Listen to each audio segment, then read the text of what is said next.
Hello, my friends, and welcome back to what number is it? Episode 22, right? Episode 22. I think, yeah. 22 episodes of this beautiful podcast called Classic Life. Today, we're right smack dab in the middle of the deep dives, I think. And today's Shadow Priest, if you couldn't tell. I have a lovely panel of professional gaming Shadow Priests with me. And then my boy Sarthe. Mr. Sarthe, how are you doing, my friend? Doing well. Back, trying to play the game. Obviously stuck in a lot of queues. And as we were talking about right before this, Gehenna is literally a broken server. You can't loot anything or do anything. So I'm doing great. I've got almost 4 level 70 Death Knights already. So we're going Which is crazy. How did that leveling process go? Why the fuck would you do 4? Because he's a crackhead. I got servers to play on. I have to have 2 on certain servers. Yeah. Jesus Christ. Yeah. It's been a chill one though. I'm almost done. So the next one, as I get the 4th one up, then now I can gear my characters. Did it take a while to do all 4 of those DKs? The first 2 were within the first like 24 hours. I did like that 24-hour stream, and I got my first 2 up. That was my NA one and one of my EU ones. And then I ran my EU raids yesterday off stream. Literally not one item dropped for me. It was like these raids are set so that every single thing that drops I get, right? Yeah. Not one item dropped. So you got 4 butt naked DKs? Yep. Well, my fusion one, my NA one is actually decent. The only one that but matters, everything else is just so lame. Have you been doing any of the PvP, the BGs? I saw you spamming them for a little bit. Oh yeah, people are getting. Did you guys notice? People are getting banned like super hard today. That's so funny. You just said that. Someone just posted that in the Priest Discord that they just got banned. Yep, there's a huge ban wave today for AFKing, quote unquote AFKing, because a lot of people are always claiming that they're like not AFKing in the BGs. They're like, I wasn't AFKing, I was actually farming the mines or something, you know? And it's like, no, you probably were AFKing, but it blows my fucking mind that people AFK knowing that that's like the main bans they give out are AFK bans. They've done more AFK bans than they have gold bans. Dude, I feel like at this point, I really do feel like people just spam report someone if they don't like them. Oh, I was 70. Oh, dude, I was spam reported the other day. I don't know what I did, but I got a little ping in the top right of my UI. It said, yo, respect the policies or something. I did absolutely nothing. I did not say anything. I did not do anything, dude. It was crazy. At this point, people know they're gonna get fucking banned, so there's no way that you're still doing it. Well, it also sucks because like as a streamer, sometimes people just don't. Came out today. Some people just don't like you as a streamer, so they'll just spam report you. Like it'll just be spam reported by people. It's crazy, dude. I don't know how you can't really do anything about it. Yeah. Luckily, I think Blizzard is decent with their appeal system.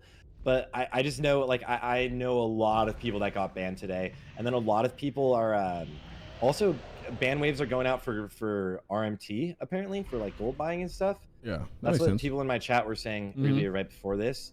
So, like, Blizzard's just on it for ban waves. AV weekend is about to come up. Like, if anyone's out there, don't multi-box a bunch of characters. Don't AFK it because you're gonna get screwed. It's like a 30-day ban. Some people are getting 6-month bans, which is fucking crazy. All you're doing is AFKing in a BG, bro. But you get a week ban for buying fucking 100k gold.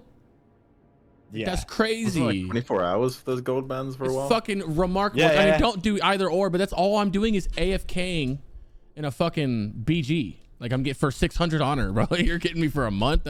That's crazy, bro. It's remarkable. And you keep the gold. Yeah, and you keep the gold, bro. Yeah, they never take the gold away. What is that? It's fucking crazy, bro. I don't know what's crazy. So I got derailed, sorry. But today we have a beautiful, passionate cast of 3 Shadow Priests who actually know what they're doing. Passion, Mr. WoWhead Writer. How are you doing, sir? I'm good. I'm also Warcraft Tavern Writer lately. There you go. But good, because they had garbage-ass writers before they got you guys, so I'm glad they did it. Yeah. Wait. They're stepping it up. Yeah, go into that because I have noticed they really did step it up with Wrath of the Lich King. Yeah, they just hired. They got good people. They did it for the Warlock one right away. They grabbed the Warlock, the Warlock WoWhead writer. I think they just got a lot of the WoWhead writers. I think. Yeah, they got Felipe, the mage that you guys had on the mage deep dive. He's on there now. I love it. Damn, that's good. I like. Zeph. Yeah, shout out Big Zeph. I like that people. I like that these companies or websites are reaching out to people like that instead of just being like, "Hey guys, here you who don't play Classic at all, but I know that you played it 15 years ago. Write all the guides." And then That's those what guys they are used to do. Yeah, those guys are ass, right? Look what happened in the same with Icy Veins. Coming from the Icy Veins perspective, that's the same way they were doing too, right? They were just like letting one person write them all, and they were garbage. And what happened? You go to class discords, like, "Oh yeah, these WoWhead guides or Icy Veins guides are ass," and they finally reached out. And now they're doing better. Yeah, they're like, please don't watch these guys. Yeah, there's some good hunter guides too on there too. Like I feel like Yeah, I'm very most glad of they me. stepped it up. I'm glad they stepped it up. Passion, what's your favorite Shadow Priest spell? Oh, it's Mind Flay. It's the only button I get to press later. It's Yeah, there you go. absolutely the best. There you go. Linelo, my friend. The Yo. Sim God X. How are you doing, brother? You wanna introduce yourself a little bit and say your favorite Shadow Priest spell? Yeah. What's up? Linelo wrote TBC Sim for Shadow Priest and doing the Wrath of the Lich King one as well. Some help from the homies. I like Shadowfiend because that shit pumps in Wrath for sure. Drop that Dude. before Lust. Does it snapshot? Yeah, dude. Yeah, shit Oh my God. pumps. It does more DPS than Shadow Word Pain on some of the fights. It's crazy. Oh my God. I love that, dude. That's so great. That's such a huge Wrath mechanic. Is just like pets. Like utilize dude. pets well. They will fucking pump. I'm looking at some of those lock logs, and I'm like, holy shit, those things are pumping. Yeah, they pump Yeah. way harder than they were in well, considering a lot of warlocks are dim sacking, right? So now it's like we get a pet out and the pets do a lot of damage. It's pretty dope. Can do a lot of damage.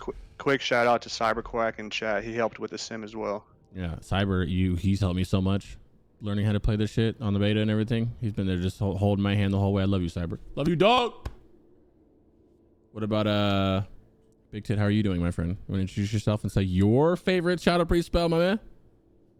I'm Bigtitgothgf. I'm sort of the speedrunning representative for Shadow Priests. Did decently in TBC, but I think my favorite spell is probably Shadow Word Death because of the fond memories I have with it. Yeah. How many times have you killed Those yourself? fun memories before they fix the macro. Lots of or after fond they fix the memories. macro. Nothing better than Oh, Mac after. Paragon killing yourself on Mag or Blue Beam and Kara. Yeah, just insta one shot yourself. I was But gonna that say brief that like 2 same months we had where Shadow Word Death didn't do self damage. That was those blue beams were good. You guys got too big of mouths. You know, got that nerve. We should have kept it in. one second. Go ahead, start a second. Yeah. But yeah, so how do you feel about Shadow Priest in speedrunning in TBC and now moving towards Wrath of the Lich King? Because like Shadow Priests get so much more powerful now. I thought, arguably in TBC, Shadow Priest is probably the hardest spec to play, like single-handedly, because you're the one Shadow Priest in the entire raid. It's probably the hardest spec for speedrunning. There are so many considerations you have to make, especially when it comes to evening out damage across mobs with Shadow Weaving and Misery. But a lot of that, like advanced tech, is removed with Wrath, with Shadow Weaving becoming a personal buff. Yeah. Which is amazing. That's one of my favorite things about it is I mean, it's good and bad, right? Bigtit will talk about it. It sounds like, but we're losing our utility, and we don't necessarily have the DPS to compensate, especially in Nax. So, from a speedrunning perspective, without that extra utility from the Shadow Priest, it becomes more difficult to find that niche place in the group. That necessity Yeah, the justification is smaller. I was gonna say Shadow Word Death is also my favorite spell, but I think I like Shadow Word Pain. I like the mechanic of it. The If they crushing haste it, mechanic. that would be tight. Oh man, I know, right? What are you saying, Sarthe? Did you ever end up killing yourself with Shadow Word Death? Well, me and TBC. Oh yeah, Prince. Yeah. I played Shadow Priest for a lot of TBC. Well, I played Shadow Priest from the beginning until Mount Hydro came out, and then I did one Mount Hydro, and I was miserable. I was like, yeah, I'm done. Yeah. Like, That's this when you is were the supposed to go worst. Holy Nova. That's Yeah, what I'm you were done. supposed to do. I was like, I'll wait till Lich King. Void Eruption, yeah. I was like, oh wait, I love Shadow Priest. I played Shadow Priest for years on retail, and it's so different. Obviously, it's so different, but it's in a good spot. I like it a lot. I'm enjoying the shit out of it. On Hunter and Hydral, I literally I straight up did not want to do it. I was like, I don't want to do this raid. I can't do anything. Like, Yeah, this is so crazy. pointless. Yeah. Well, we did invent a new meta around that time to make it more enjoyable. We did. It was like the It Holy also made Nova it better. It spam. wasn't just more enjoyable.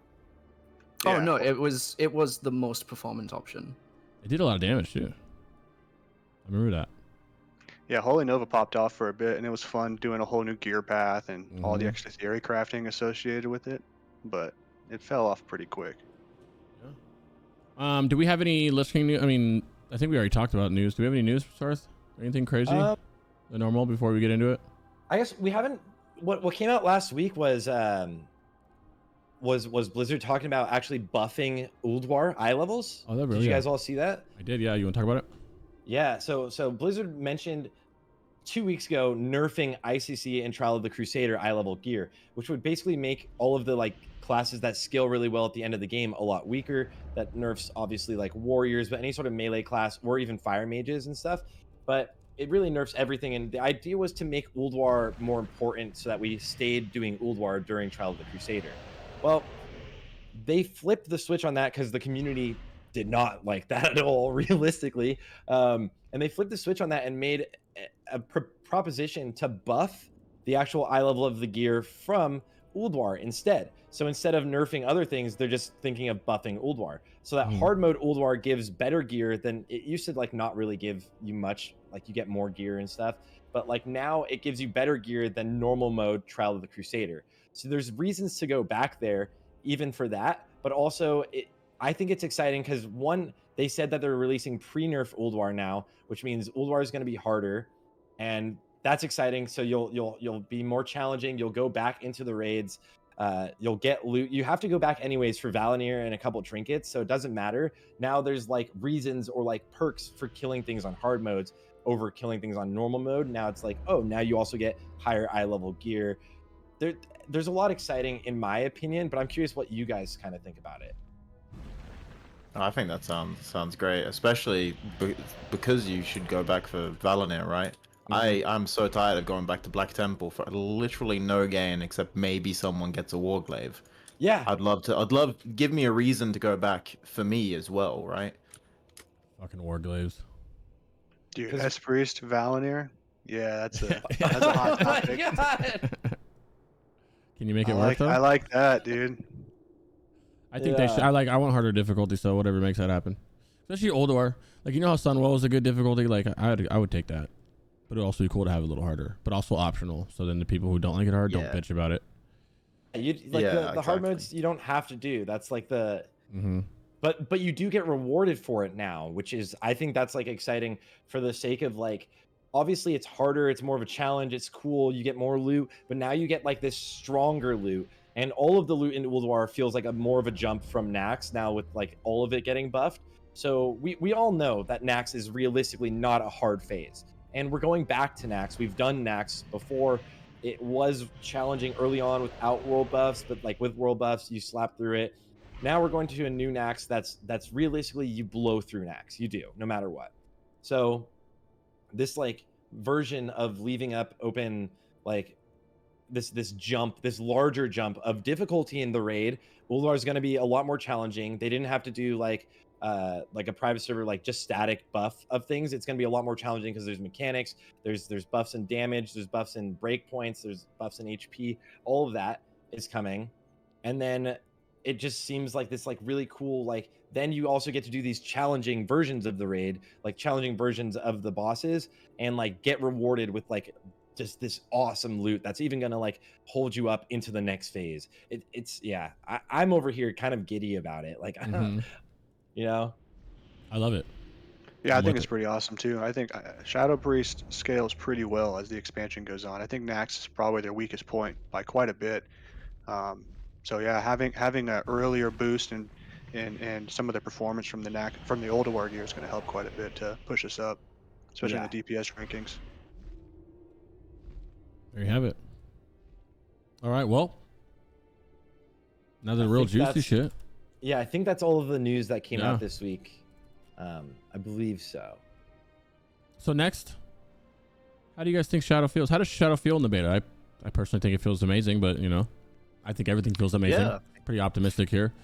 What do you guys think? For coming from Shadow mains from TBC, like, you know. it feels really good, and at the same time, kind of not as good as I want it to. But that's coming from I like the clipping from Burning Crusade, and while you don't do it as much, you don't do it for everything in Wrath. You have to be a bit smarter about it. You have to plan a lot more than you did for TBC. But I don't know. I just enjoyed constantly watching a bar. That's I don't know. It's something about that works for me in gameplay. I think the beta So- feels a lot better now that they fixed the dots. You know, thanks Crix for the Twitter post. I'd say my favorite thing so far has been Mindseer, but I'm still trying to figure out, you know, do you want to spread your dots first? Do you want a Mindseer? What's that cutoff between how many mobs there are before you want to do the dot rotation? And then shit dies so fast. So it's That's all I came here really, for, you know, right? getting the Mindseer out as soon as possible, especially if you can get it with like Oh, an initial haste buff to get those ticks going off really quick. That feels pretty good for AoE, but I mean, it's nice to see the DPS numbers. It feels weird not being a utility support, but that's something we'll just get used to. So Mindseer's afflicted by haste quite Yeah, significantly, yeah. or what? Yeah. Yeah, it's just like Mind Flay. So I hate those how long it ticks, takes to find the them channel fucking time gets things. reduced, and essentially Mhm. the time between ticks Look at gets this little reduced. gems So are it can Yeah. it can really pump. That's great. I mean, things die so fast in Nax. Yeah, I think that's like every class has this like balancing act of like, do I get dots or spread anything or like get buffs up or anything, or do I like just do my ability right now? Because a lot of times, some of the pulls, especially in the Spider Wing, it's like it's dead before you get a dot up. Like you're Yeah, just getting yeah. in position. I think the hard modes are going to be nice, especially as we move into Old War. You know, Trash is going to live a lot longer, and I think some of these, you know, locks and other classes with a lot of AOE are really going to pick up in the total damage. I wish Mindseer ticked off the first tick. Yeah, me too. I So wish you could bad. put it on the tank. Oh man, it's I wish, crazy. yeah, you could do exactly. I that. just wish it affected the target you put it on. That's Yeah. I don't even have to put it on the tank. Just let it hit whatever I'm casting it on. Yeah, that'd be dope. Wasn't that like a patch thing? That's why I didn't do it. Like it was like that was came in later in the Shadow. patch. It came in Kata. Dude, they love nerfing Shadow Priest. If you're just slightly close to a pure DPS, they're like, nope, too strong. Yeah. Bring them down. Well, since like Passion mentioned it without the utility, that fool or whoever mentioned that, Leno, that it would be nice if they make that up in damage. Right there, you Yeah. do damage, but it's just like a little bit more, you know. I mean, I've been advocating on forums and bothering Brian on Twitter. I just want small little tweaks to Shadow would really push us, you know, in a comparable state to Boomkin, for example. You know, Boomkin has just insane AoE, and their single target compared to Shadow Priest is, you know, Bananas. almost similar, right? So Yeah. if you have the Imp Fairy Fire on Boomkin with the percent hit, then why do you need Misery? Yeah. So I don't know. I recently posted that, you know, if they could take off the percent hit from Fairy Fire, then Shadow Priest is necessity, even if there aren't comparable on AoE DPS or single target, which they will be as the expansion continues. But in Nax, it's just not the case. And if more things last longer too, you guys are gonna Yeah. eat way Yeah, more, right? Because exactly. they have Starfall, Yep. but if they don't have Starfall, they're kind of cheeks, right? AoE. Yep. Just Yep. If you can plain get your Hurricane dots Sword. out, yeah. If you can get your dots out and your Mindseer, then you're just pumping. Yeah, true. Bigtit, how do you feel? Are you liking it right now? Are you happy with how it is? I think it's quantifiably fun enough, but yeah, part of you always feels like there's something missing, you know, as Linelo was saying, with tweaks to the classes that could be made. Because you think back to what Blizzard have publicly said in the past on forums before about why they've taken certain design changes with Shadow Priest. And the reasoning for that, what they seem to have at the time, was it's because we're not necessarily a hybrid, but we have the opportunity to switch to a different spec. So I don't know what's happened at Blizzard there, but they seem to have forgotten that the other spec we have isn't a DPS spec. Yeah. And it's not exactly like you're going to be doing competitive damage on a Smite Priest. So it would be nice to, now that we're not a utility class at all, to, you know, be consistently competitive. Yeah, or add more utility. I mean, that's pretty much what it is. Yeah, I'd just as it definitely is in rather more TBC. utility. Yeah, so it's an interesting spot for Shadow Priest. I think, you know, Nax is going to be our most difficult portion of the expansion for agree. finding the niche and finding our place in the guild. And I guess I'm specifically talking upper echelon, speed running, high parsing, going for the Warcraft log meta type guild. You know, Do you think 99% they of the even guilds are going to be fine. do you think they even at this current point then, because Shadow Priest isn't really bringing anything technically unique then, are they worth bringing in that meta? That's really a rough question to ask, but do you think it's going to be brought early on in Nax in that meta? No. In any guild trying to actually get like top 10 times or going for full pass meta, no, I don't think they're bringing Shadow. I don't see a reason. Not in Nax. The unique aspect of Shadow right now is dispersion, and there's maybe one situation you can soak things with dispersion in Nax, so you don't even have that yet. Ulduar, I can because you can definitely cheese some argue it. mechanics later, but like early on, that doesn't really. Yeah. It's not the same. Yeah, case. the Yeah, only mechanic in Ulduar or in Nax that you can soak with dispersion is like the meteor on 4 horsemen, and who cares about that? Just Yeah. stack, you're all there anyway. Yeah. Like you just cleave the 4 horsemen down anyways, like especially now. Yeah, that's unfortunate. I do think Ulduar on Shadow Priest would be a lot more beneficial in a raid. I mean, you can just go back to I don't want to use private server as an example, but you can go back to OG, It's our best base. Ulduar. It is and it isn't. There's a lot of things that are different, a lot of metas that are different. But just Ulduar, and if you just go to Ulduar VODs in general across OG or private server, you'll see that Shadow Priest definitely peak up in DPS, including AoE, single target. They start to be near the top, which actually does warrant bringing one. So I think that's going to be really helpful. But Nax is going to be the difficult one. So hopefully you're homies with your guild and they let you chill around for a bit. Everything dies so fast. That's my only kind of like That's my the complaint. issue. Yeah, like everything. If you like these skitters right here, you can get a channel off. You're barely getting it off, and they're dead. And then with all the, it's just with all the snap AOE everybody has, it's just like makes it rough, right? Yeah, and that gets a bit better in Ulduar as well, Yeah. where the trash isn't just lots of small things. There's you get a few bigger targets most of the time, at least. And shit lasts longer too. So it's gonna be real nice. I think I've never seen the Shadow Priest. I've seen Shadow Priest from private servers. I've seen him pump up in the Ulduar further, and I was like, "Yo, Shadow slaps." This is the first time I saw Shadow Priest. Like, it really does do good damage. It's trash ready for DPS because a lot of us care about DPS and trash. A lot of us, that's all you can really do, right? It's overall. There's bosses and there's trash, and you can either be like AFK on the trash and just follow somebody, or you can pump. And I like to pump. We all do so. Trash damage is big. A lot of your dots also can now like crit, right? So like you can crit things, affected by haste, things. Yeah. So Shadow really is like, like you were saying, it is a class that can scale extremely well. Yeah, we don't have the same haste caps other classes have because our main DPS spell, specifically single target, but you can also think about it for mines here. You can go below GCD because your ticks can happen multiple times between one GCD. So you don't really have the same haste cap. You actually increase linearly with haste in your DPS. I never thought about that, but that's so huge actually. Yeah, you need an insane amount of haste. I wish I had the number on me before you actually start to level off. I think it's more than actually achievable, even in ICC. Yeah, because mind play. The aspect of Shadow Priest on trash, like because you have so many spells that can be used for AoE compared to like a Warlock who just Seed of Corruption is probably going to be your best choice no matter what, right? As Shadow, there's every target you add up to a point potentially changes your priorities. And then as you get gear, as you scale different things differently, then things get better or fall off. What about the utility? You guys touched on it. You want to talk about the utility Shadow Priest brings? Whether they share it or not with anybody, you can still talk about it. Yeah. Well, the main thing is Misery, which is 3% hit, and that's shared with, I think it's only Boomkins, right? They're the only ones. Yeah. Yeah.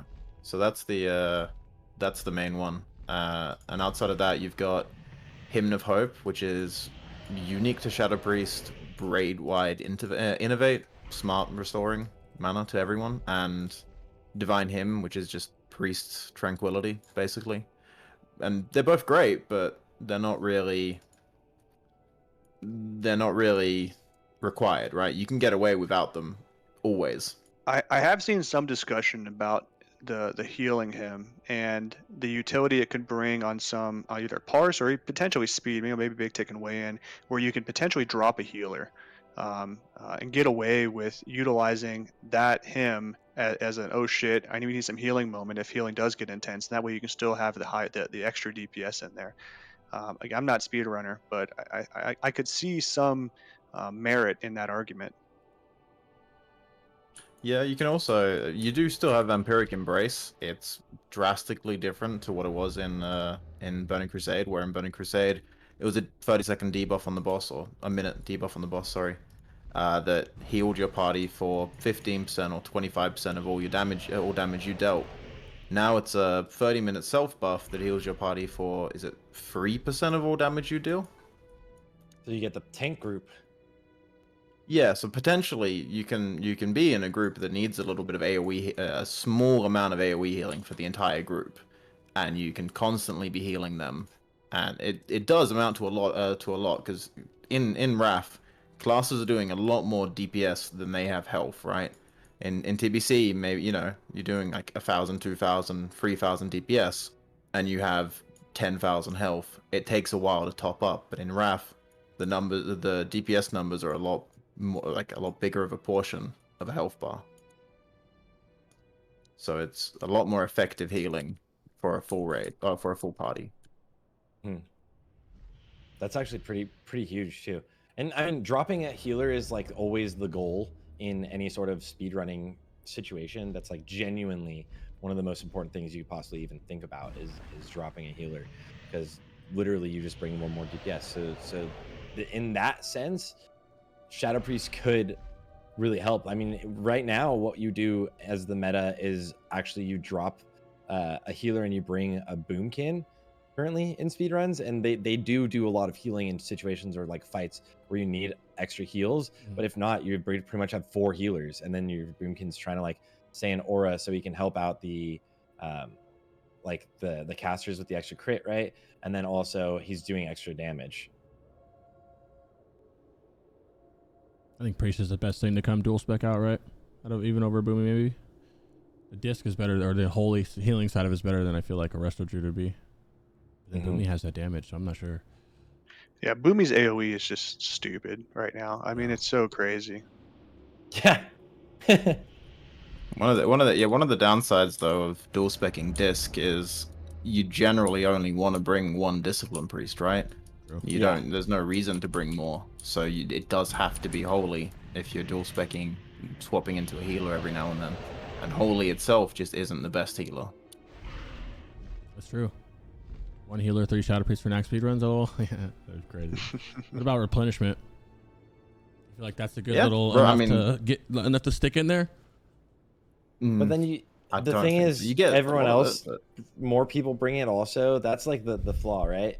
Is that, what is it? It's Survival Hunter, Ret Paladin, Frost Mage, Destro Lock. So yeah, but you have Destro Locks, so that's. I don't think there may be too many. Yeah, Destro they should have locks, made Destro. You have a demo and Infliction maybe. for sure. I think there'll be some scattered Destros, obviously, and the people doing it, but not there's in not top gonna be a guilds lot. though. Yeah. If you have a Destro lock, then just bring a Shadow Priest because you're already fucking up. So, in that sense, though, it seems like it's just like the Hunter is like the. Well, Ret. Yeah. Well, I mean, Ret is, other than bringing the extra blessing, Ret is, that's what a Ret is going to be brought for in Nax, unfortunately. Are we missing one? Ret Survival? Ret Survival, Destro, Frost Mage, Destro. Oh, yeah, Shadow. Frost Mage, lol. Yeah, you're not bringing Frost Stack Mage. Frost Mages, guys, you're good to go. Yeah. Ret can be brought for the- DSAC, but you don't really need DSAC in Nax outside of your you have your other DSAC. But also, potentially too. Ret struggles to spec into improved DSAC. You can get it, but you sacrifice so much to get there. So, I wouldn't want to bring a Ret for improved Divine Sacrifice, and you don't really want the regular one. I think Shadow Priest will shine in 10 mans, right? That's gonna be real nice. I've seen some pretty good logs. I didn't try any though, but yeah, they look pretty good. 10 mans is there's always a big chance for everyone, right? Because you might just not have a boomkin ready, right? And then the Shadow Priest brings a lot more value. Yeah. I'm still advocating for the one singular change that would allow a singular Shadow Priest per raid. Get rid of hit on improved Fairy Fire. There you go. Done. And then you need a Shadow Priest. It's crazy that they doubled up on buffs like that just to get weed out certain classes. Yeah, that's But ridiculous I they mean, did it. whatever.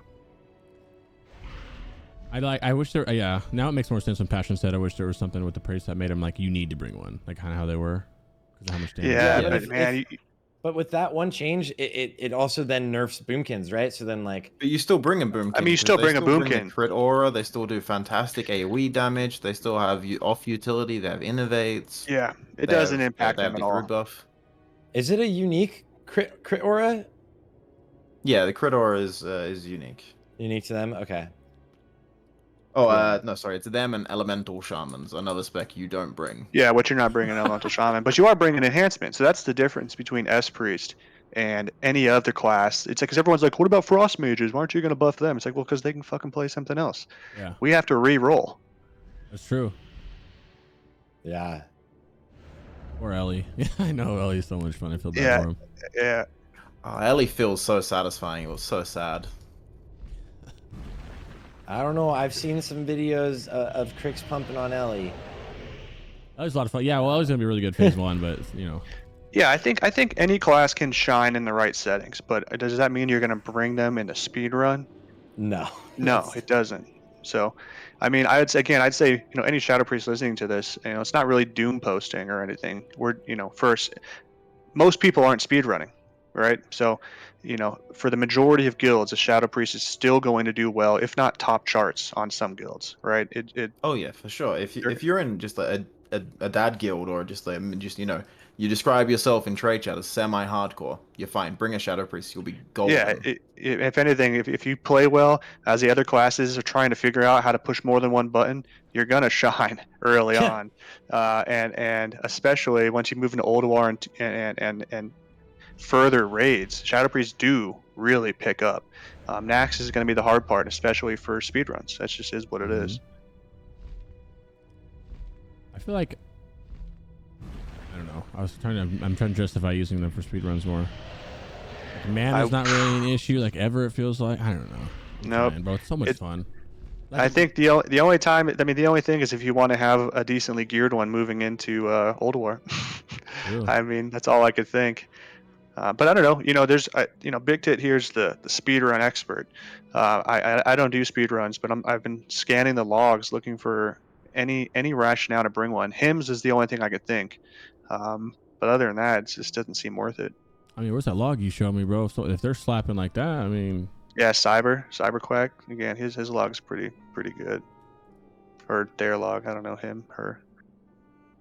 trying to find it. Yeah, you guys were slapping with this. This is big damage here. This is way different than what I was seeing. Well, and then Apex is another one. He's my guild Shadow Priest, and he was slapping too. This is not it. Fuck. That's the thing, right? Like a good Shadow Priest will probably be better than a mediocre anything. Yeah. Yeah. But so if you have This a is good pretty Shadow crazy Priest, Shadow bring a Priest. good Shadow Priest. Pretty crazy Yeah, Shadow Cyber's Priest pumping. And overall. Donkeys is no joke, dude. Donkeys is a good guild. So this is, I mean, these Oh, guys. are White pumping. Mane. Yeah. Yeah, Yeah. White Mane that's- homies, dude. That's where it's Yeah, at. dude. That was I have a lot of friends in that guild. Yeah, Cyber's pumping here. He actually, I've been looking at This his is logs, overall as well. analyzing. Yeah.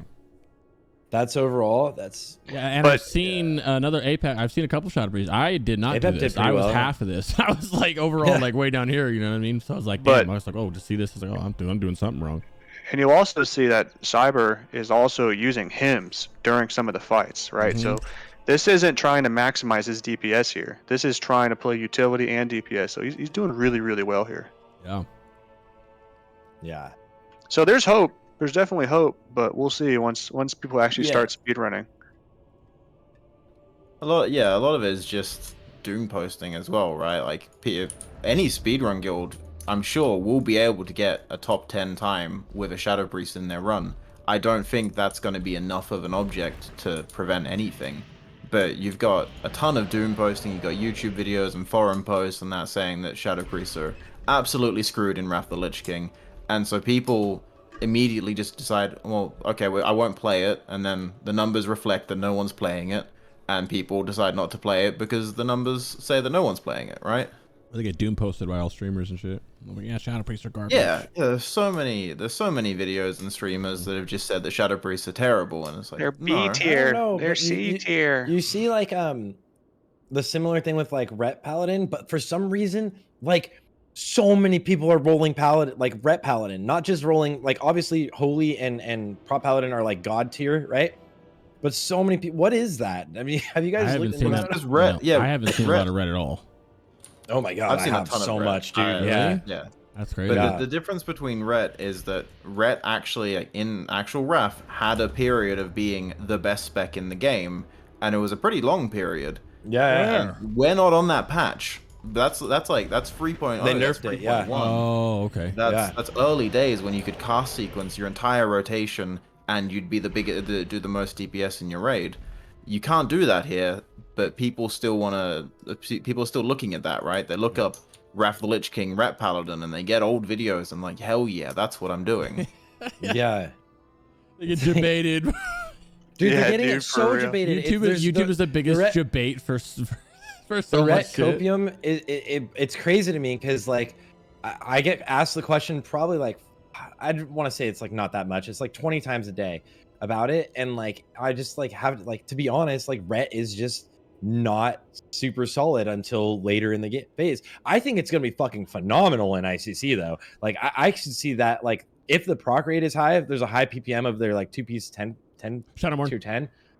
It is I think they just like are the biggest, most giga spin to win, because that's just like ridiculous overall damage. Like I know all speedrun guilds are probably looking at it pretty heavily. Are you thinking Ret's gonna be the big melee at the end of the game? Is that what it is? Over Fury? I'm not saying anything. I think it's super underestimated, potentially. It highly dependent on proc per minute of this proc rate, right? Highly dependent. And also if it is that good, that like I think it potentially could be, this is like fully like speculation. Yeah, spectacle. Then a lot of people are going to be upset. A lot of people are going to be excited, but a lot of people would be really upset seeing Gret be like crazy good, because that would mean they're less crazy good, right? And like the whole plan is, I never mind any of these niche classes, if I can use that word, being good at being like pumped. Like, who cares, bro? They're literally ass for like most of the world. Most of the time they're existing as a spec. yeah. Fucking pump for a little bit, you know. Dude, I learned that. I made a forum post just suggesting adding haste to Shadow Word Pain, because it would push us up just enough to make us viable. Oh man, that'd be crazy. The amount of shit I got for posting that Yeah. but what about this class, or why would you want to be good? Just re-roll something else. I'm like, why do you care if another class does slightly better? It doesn't hurt you. No, dude, they do. Like, what the Every fuck? class does. Shadow Priest is one of those things where it's like you, like someone said earlier, like as a warlock or a mage or a fucking rogue, anything in the world, you like, what? Oh, my spec is ass. I'm gonna go play my other spec. But Shadow's like one of the only ones who literally just, you have Shadow. Ret's another one too, but you know, you only have Shadow. There's a lot of Shadow fans. I just don't get the philosophy of why are people against having other classes do well or change. I mean, I've seen that so much. Even some Shadow Priests have been against the idea God, dude, buffing it. It's ridiculous. Why did they even not give it to him in the first The Shadow Priests are like, we know our place. Don't try to so- make us stronger. Yeah, dude, for So real, actually, it is. There is actually a reason they didn't give haste to Shadow Word Pain originally, and it's coding related. It's related to the game engine and the way the game functioned at the time. They've literally, like, Blizzard has literally posted about this back in Wrath, like, we were gonna do this and we couldn't. Yeah, so they couldn't fix how it snapshot the initial haste level, so people were going crazy, getting insane amount of haste on a dot that stays the entire fight. So they ended up removing it from Shadow Priest, keeping it on Warlock Corruption, and then fixing Corruption later, but then never adding it back to Shadow Priest. Yeah, but to be fair, we don't have only Corruption is hasted, right? We don't I hear do, you. like, the other ones, Yeah, I advocated for making all dots scale with haste and crit. Just all of them across the board. That means Unstable Affliction, COA. Yes. Unholy DKs, let's Yeah, I was go. about to say, does Why that not not? just break DKs immediately? We're fucking, dude, just DKs, the dots casters? stacking with haste? Because imagine us spreading our dots with Pestilence and they're hasted.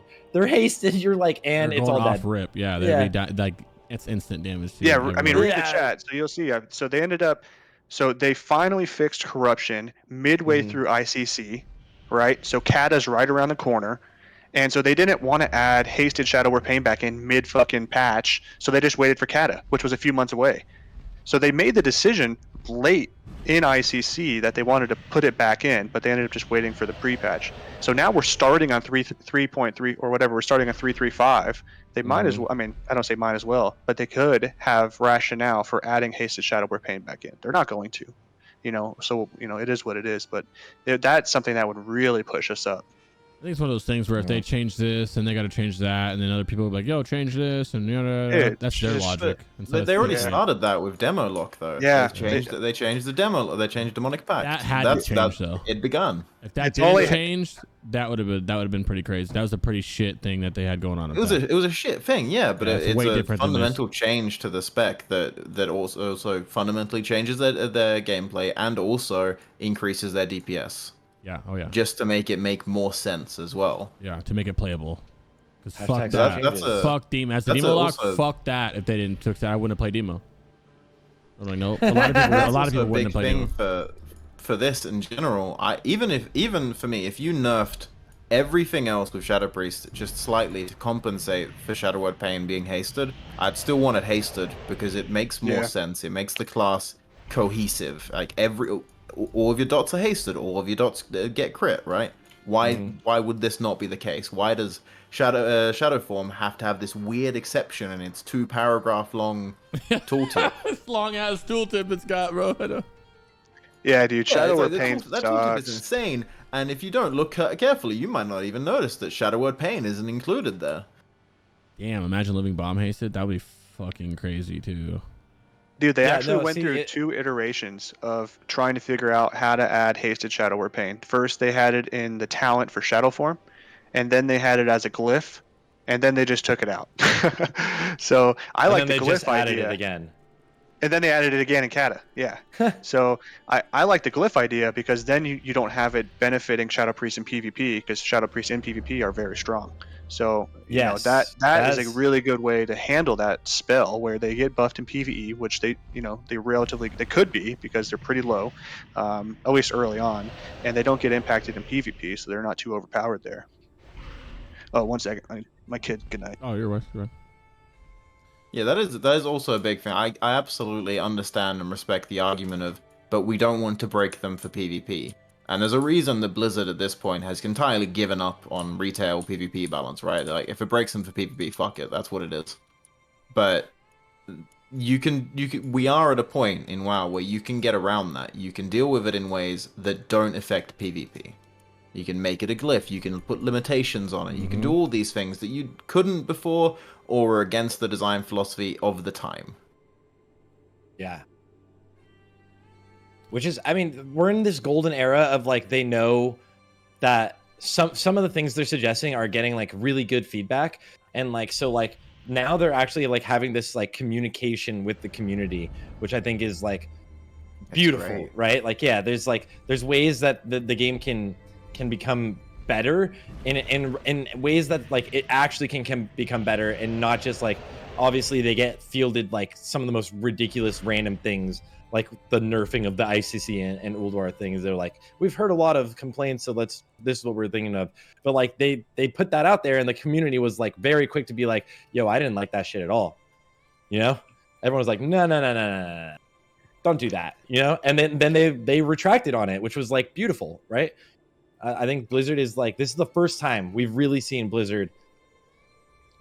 It's good they're listening. Listen and cooperate and like there's actually together. a dialogue with Blizzard that it's almost like they're a company right now. It's great, and I hope they keep it up, and I hope they're willing to listen to the entire expansion. Yes, except for me, I've posted. Besides the queues, I get as much as I want to bitch and moan about the queues, and I will bitch and moan about the queues.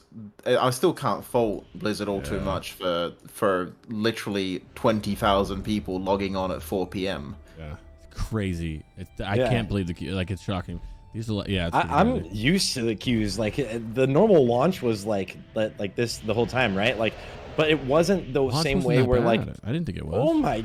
The classic launch, not TBC launch. TBC launch, I didn't have a queue at all, I don't think. But I was also on like Herod or whatever. See, yeah. I just didn't log off. I didn't. I never True. like on launches. I never log off until I'm there. Yeah, So I logged on it, I logged on at like 8 a.m. and I logged off at like 2 a.m. and I never had a queue. I'm doing that tomorrow. Yeah. I've been taking the past week off to get ready, but I'm hitting it tomorrow. I'm getting on like 6 in the morning, and I swear to God, I'm not leaving that queue. That's crazy. Hopefully it's not that bad on a weekday, but it has been though. That's just crazy. That's what blowing my mind. It's like a 3 or 4 hour queue at noon on a today's a holiday. I think it's a holiday. Well, no, I'm talking about last week. Literally, thinking. there's like a Thursday or something like that. I was like, wow. Today's not a holiday in Europe when Gehenna's had a queue at fucking 1 p.m. Gehenna's is fucked though. Gehenna's is straight. It's broken. Like I wasn't even kidding. Yeah. Like you were saying, like you can't play the game most of the time. Like during peak hours at 19. We usually have raid time at 19. You literally cannot raid. We 100% had to postpone our entire raids. We had 3 Sunwells planned. We were trying for like 2 hours just to even make it to the first boss. Can't even raid. We did a hydro on the first Wednesday of the pre-patch, and it was literally just staring around for an hour while everyone got disconnected and put back in the beginning of the queue, and some people's games just crashed when they got summoned, and another guild that was raiding at the same time as us, they just didn't have wave spawn when they started the event, so they had to give up. Yep. Come to White Man, it's easy. I get on and play. Bro, I used to be on White Mane, and I'm not even trolling you. There's a big decision when I was gonna leave. I would left to go Alliance mid T6. I was like, fuck White Mane. But I was like, damn, I probably, You're in Mutiny, right? Yeah, I was like, White Mane's popping. Oh, I bet you they ain't got no queues. And all my friends on White Mane who, when I was there, just like, yo, we have no queues. LOL. I'm like, yeah, fuck you. Lol. Oh, I hate being on Benediction. I have to, but oh my God, it's pretty bad. I'll take these queues for an alive server in the middle of the expansion. Facts. Yep. Big facts, bro. For sure. I'm for sure agreed. Like it's so nice. It sucks on launch, obviously, but like in the long run, worth it.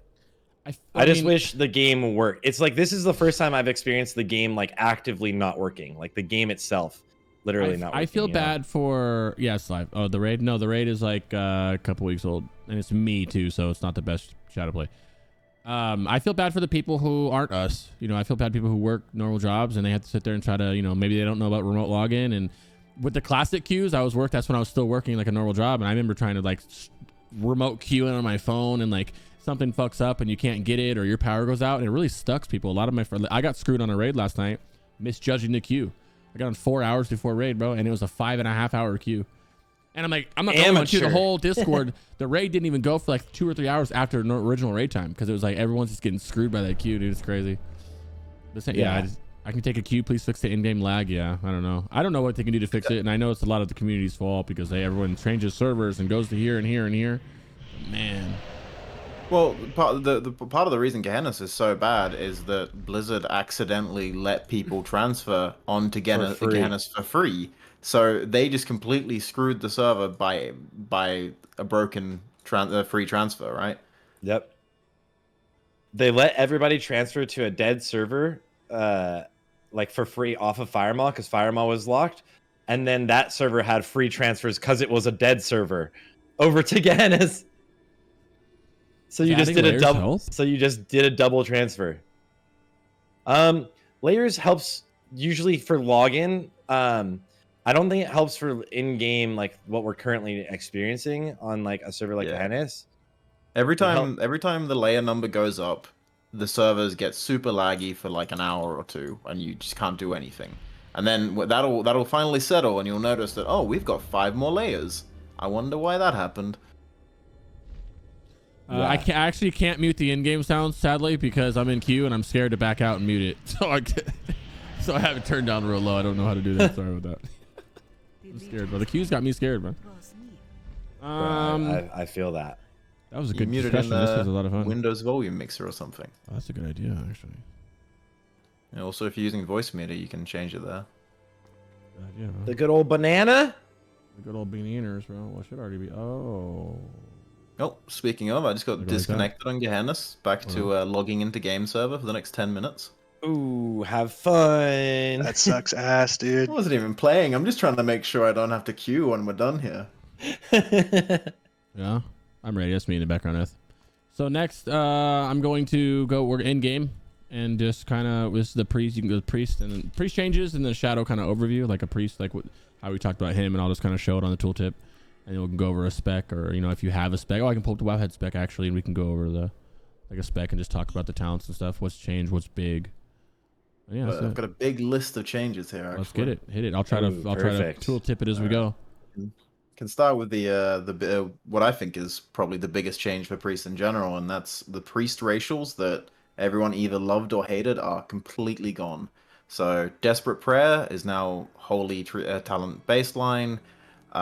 Devouring Plague is now baseline for all priests, and stuff like Feedback just completely gone. And the Draenei Symbol of Hope is now your level 80 spell, Hymn of Hope. So the very controversial priest racials are gone. Troll's still Abyss though. Troll's still Abyss, but not because the Shadow Mindflay God. bugged out still? Oh, okay, We're not talking about that. Troll, man. We're not talking about that, dude. Troll, I do want to mention that Troll Mindflay is bugged. Please stop DMing me and saying my weak auras are broken. No, trolls are broken. No, Troll's just buffed. They're not broken. Don't fix them. Wait, what's going on with Troll Mindflay? Nothing. So Linelo's gonna send me like a knife emote in my DMs, but basically the racial Devoodoo shuffle for trolls reduces the duration of movement impairing effects on the troll by, I think it's 20% or something. It's 15%. 15%. And there is a very weird interaction with that and Mindflay, because Mindflay is a channeled movement impair on the target. So for some reason, the Voodoo Shuffle reduces the channel duration of Mindflay from 3 seconds to 2.55 seconds, and you get the first tick 1 second, the second tick 2 seconds, and the third tick 2.55 seconds in. So you just skip half a second of Mindflay and get 3 ticks in. It's not broken, dude. It's just time. It's what it should be. That's how it should be for everybody. Every Alliance Shadow Priest is probably so upset right now. Oh, it's a huge difference.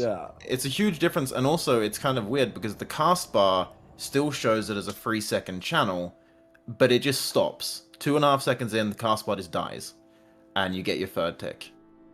It took us a lot of like looking and guessing and that to figure out what was causing that interaction.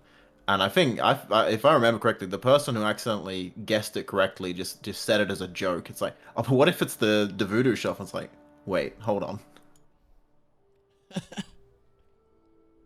You're like, no way. Oh, wow. Yeah, no, right. why would that do it? Oh, crap. Yeah, Snare Gem affects it too, said Cyber, and yes, there's a meta gem that does the same thing as the Troll Racial. So you can reduce it for everyone if you swap meta. But if you use that meta gem on a troll, your Mindflay gets even faster, but it just doesn't do the third tick. So you get like a 2.3 second Mindflay that only hits twice.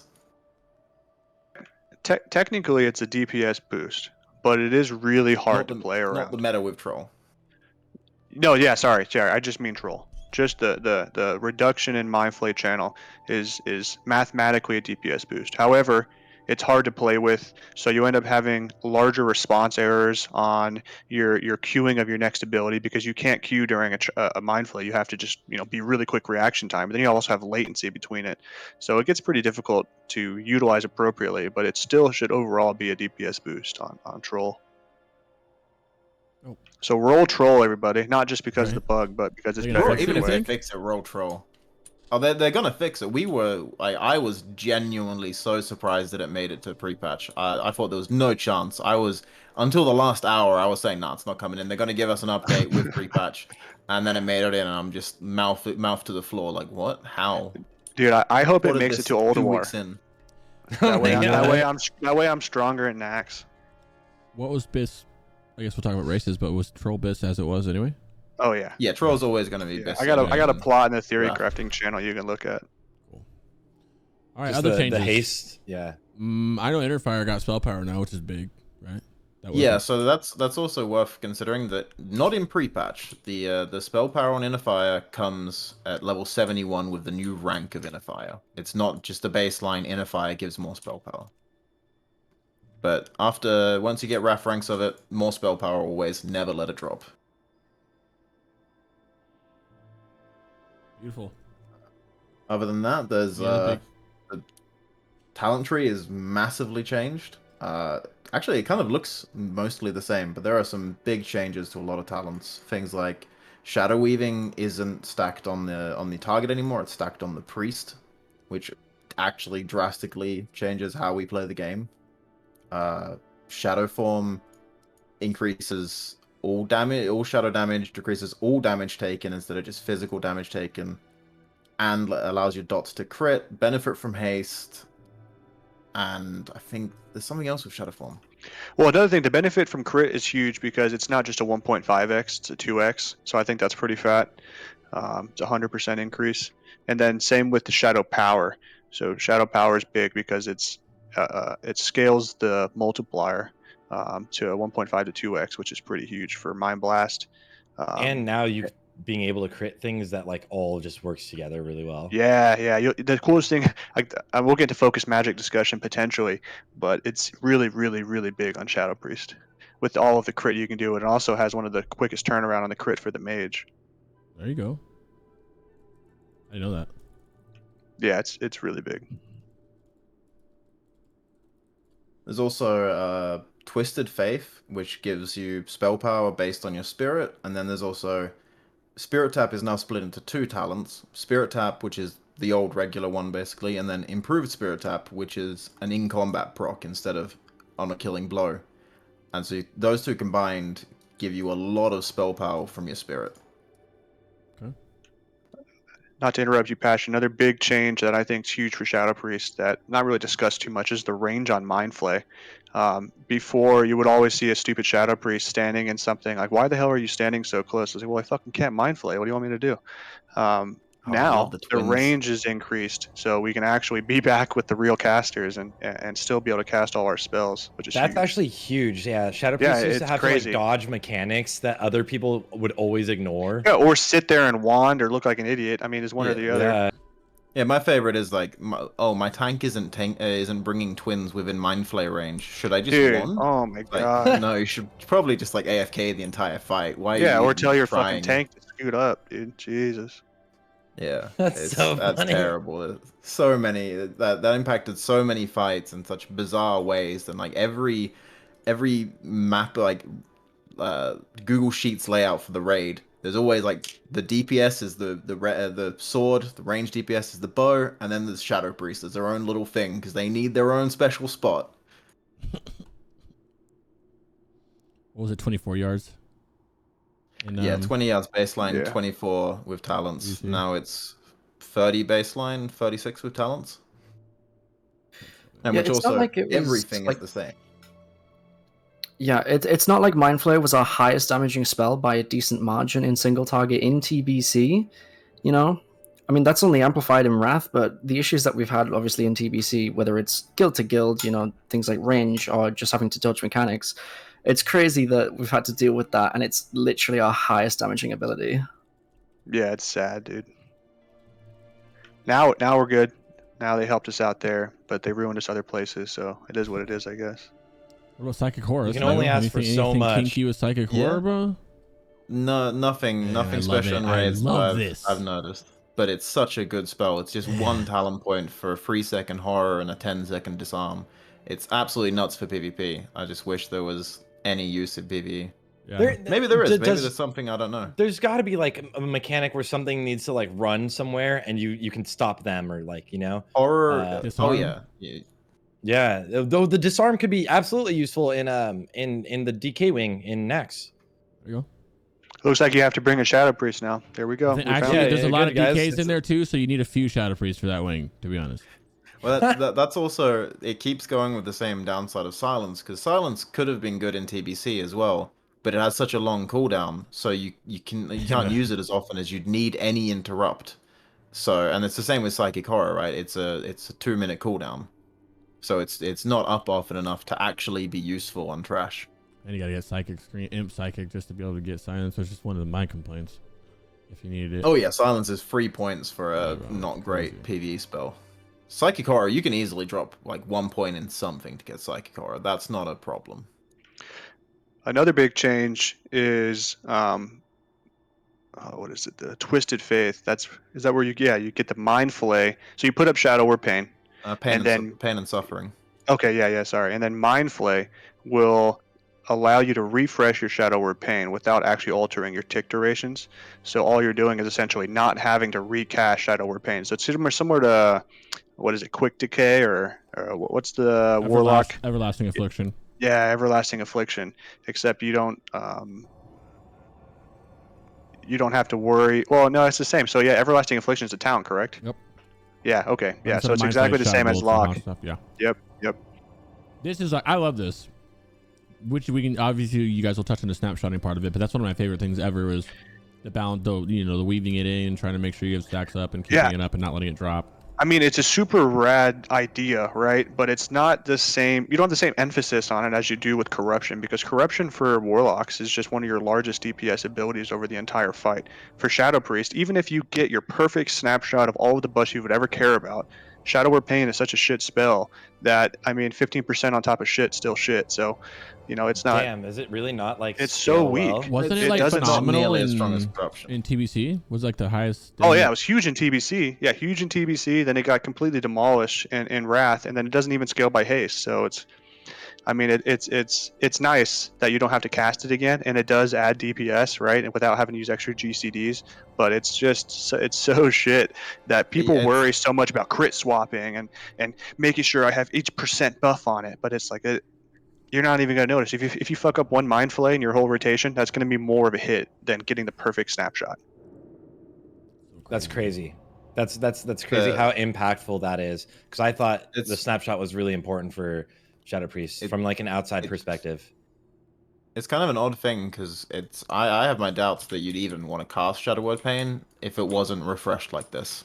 Yeah, 100%. Yeah. Really? That makes sense. Yeah, that's just how weak it is as a dot now compared to before, where it genuinely was one of your most impactful spells.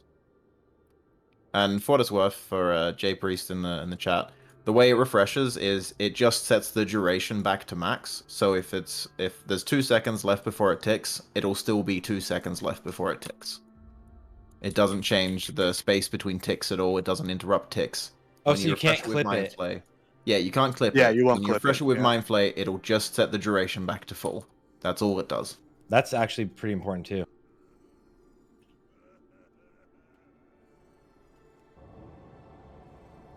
So that's like, yeah, that's just like nice extra damage. So that it's cool. It's a free I think global. Yeah. Yeah, pretty much. What yeah. do you have to? What do you have to do to refresh it? What is Mind Flay. It's You literally talent. just Mind Flay. It's a talent. You just play. You never have to think about it. Yeah, exactly. No, it's like always more going like to be up. All right. And like for it to actually drop off, you'd have to not Mind Flay for like 18 seconds or something. So curious. essentially get G kicked. I'm curious on like, I'll use the example of 4 Horsemen, how you stack 3 of them. I would like say I'm dotting up all 3 of the mobs. Do you just keep that pain off targets refreshed from the Mind Flay, or do you actually repain? I wouldn't even waste GCDs It's on not even pain. worth, No, right? I would didn't just know that it was that bad. maybe I wouldn't. just keep a VT. And Yeah. especially on free targets, you don't want to ever have to Mind Flay because Oh my god, that'd be so terrible. Yeah. Put up VT. Maybe put Devouring Plague on one of your targets. Probably the target you're gonna click for Mind Seer, and then just Mind Seer. What is if that's what you guys are is doing. Mind Seer the breakpoint 3 targets? So I'm still working on. I'm working on adding AOE capability to the sim. I have Mind Seer in there, but I don't have dot rotations optimally in there yet. But what I'd say right now is if it's 4 targets or less, then you can dot them all up and then Mind Seer. If it's more, then you just go straight to Mind Seer. That's I hate to say feels crafty. There's some back of the envelope math, but the sim for the AOE is not finished yet, so it's not perfect right now. Totally fair. It's good to know though, so everyone knows How your good AOE rotation. Mount Hydral is now. Probably love Mount Hydral now. Well, I probably die so Well, fast. but we don't get Mind Seer until later. Oh, yeah, that's right. Mine's is 75. 71, But 75. 75, yeah. But Holy The Nova most is important- baseline now. Yeah. So you don't Yeah, have Holy to Nova spec into still- Holy Nova. Yeah, it's fucking. So I actually dual spec in a Holy Nova spec for pre-patch. So for like Mount Hydral or getting all these DKs, their gear, I'm gonna pop off with Holy Nova. because your talent increases, not talent, the glyph increases it by 20%, and then you have a talent that increases it by 10% more. So it actually ends up doing quite a bit of AoE. And it doesn't also cost does, as much mana. It also gives 0 threat, even for damage, so you can just start pumping with Holy Nova. Yeah, you don't have to hold back at all. Yep. Yeah. So that's my dual spec right now. That's kind of nice, actually. Yeah. Oh yeah, dispersion. What the juicy new spell Oh, I mean, it's cool. Dispersion is... for PvP. I I guess. love You guys, dispersion. yeah. Nah, I love it for PvE. I love I'm it for I'm a PvE. Dispersion simp. That's your mana, but me too. It's your mana. Only between trash packs, dude. If I hate having but to that's even it. consider it using Yeah. it for a boss. You're mid, Don't yeah, wa- you're you mid don't wanna casting. have You to gotta use it use on it. a I buff. hate myself. Dude, it just feels so bad having to do that. If you're like, if you are speed running, or even if you're just trying to go fast in any capacity, right? Just being able to go into dispersion between trash packs or towards the end of a pack, and just be set. Just never have to worry about your mana again. And with the glyph of dispersion, it's a 1 minute 15-second cooldown. You can press that button so often, and if you're running out of mana every minute, then something else is wrong. You can cast it while stunned, feared, or silenced, and it clears all snare and movement impairing effects when you cast it. You can also cast it while mounted. It doesn't dismount you. I love it.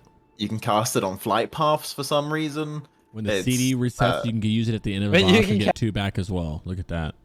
Yeah, that actually feels pretty good. But using it during a fight feels like shit. Yeah, it's ass. But pretty much, But I feel also, like you shouldn't have using to ever. Like Thaddeus is a long one, but I don't remember ever Yeah. having to use it. Yeah. You shouldn't. No, definitely Using it not. to dodge a mechanic though does actually feel really satisfying. Like a meteor coming for you, press dispersion, and you just like, nah, fuck it. Yeah, but I want to see one those. of the best feelings. I want to see those Barbarian, parse firewall. numbers. Well, Sarthe I'd and rather- Firewall, you can just eat it, not have to move. Just pop it, and then, cancel or out of it. It's good for like fights like Illidan, for example, when he flies up in the air and you can't even target him. Then you can just There's dispersion. nothing else you can do. Yeah, gain some. What And is- that's the best time to use it. Can you read out the tooltip really quick, Crix, so I know everything it does?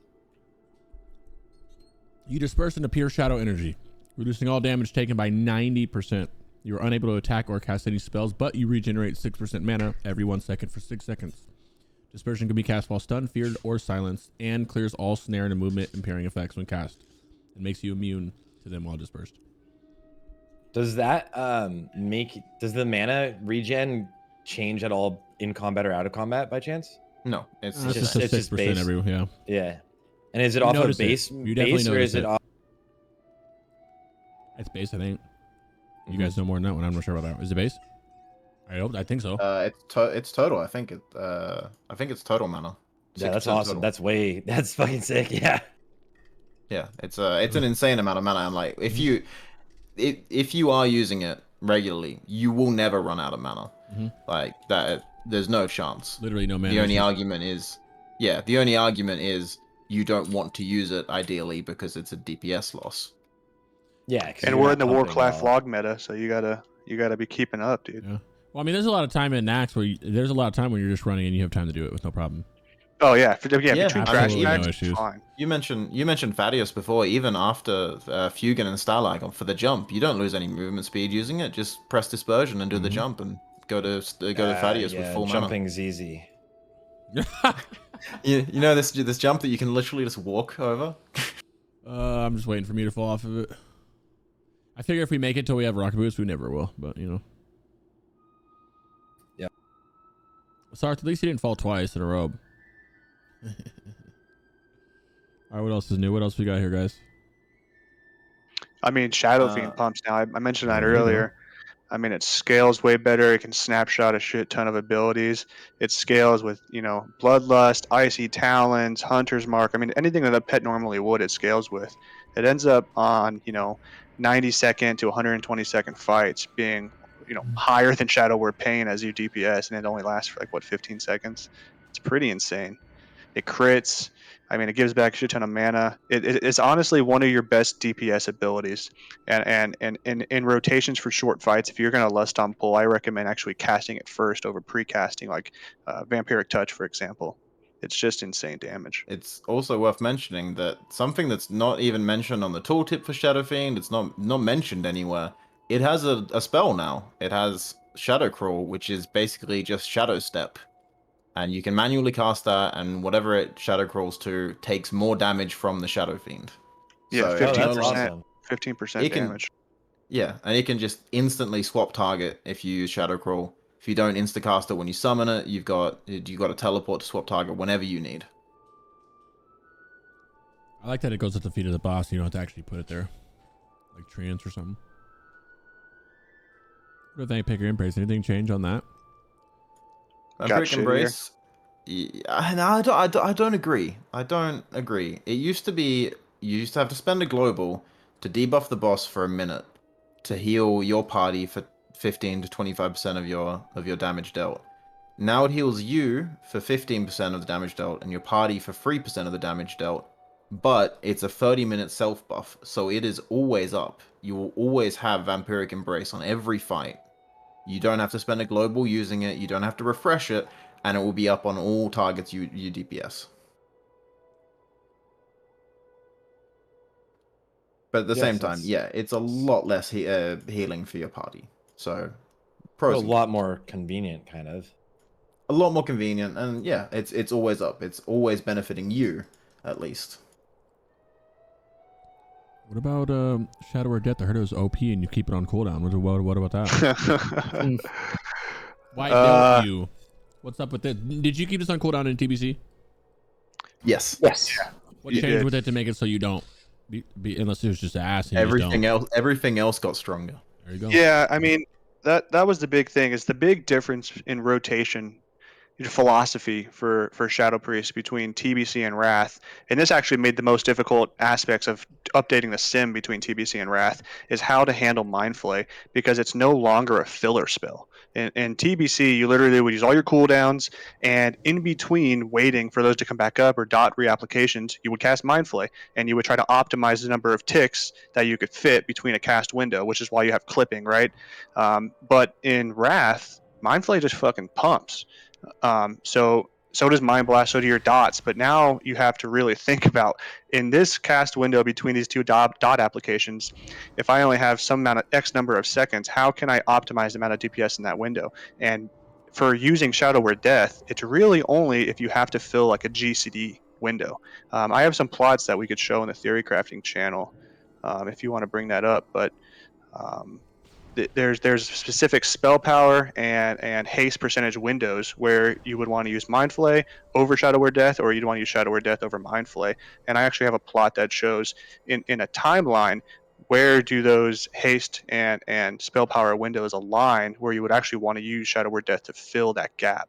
So it's a lot more complicated. And I would say if you read through the Priest Discord, 95+% of the players are probably just going to remove it from their rotation, because it's it's realistically like a 30 to 50 DPS increase if you use it properly. But if you fuck it up, you could actually reduce your DPS, right? So you want to be careful how you're using it if you don't fully understand when it's necessary, or if you haven't perfected the usage of it. Cyberquack, though, I was looking through his logs, and he did a really good job of utilizing it. So it's definitely something that a human can do to improve their DPS. It's just it might not be for everybody. So don't kill yourself trying to figure out when the best time to use it. But if you can figure it out, you'll gain some DPS pretty much.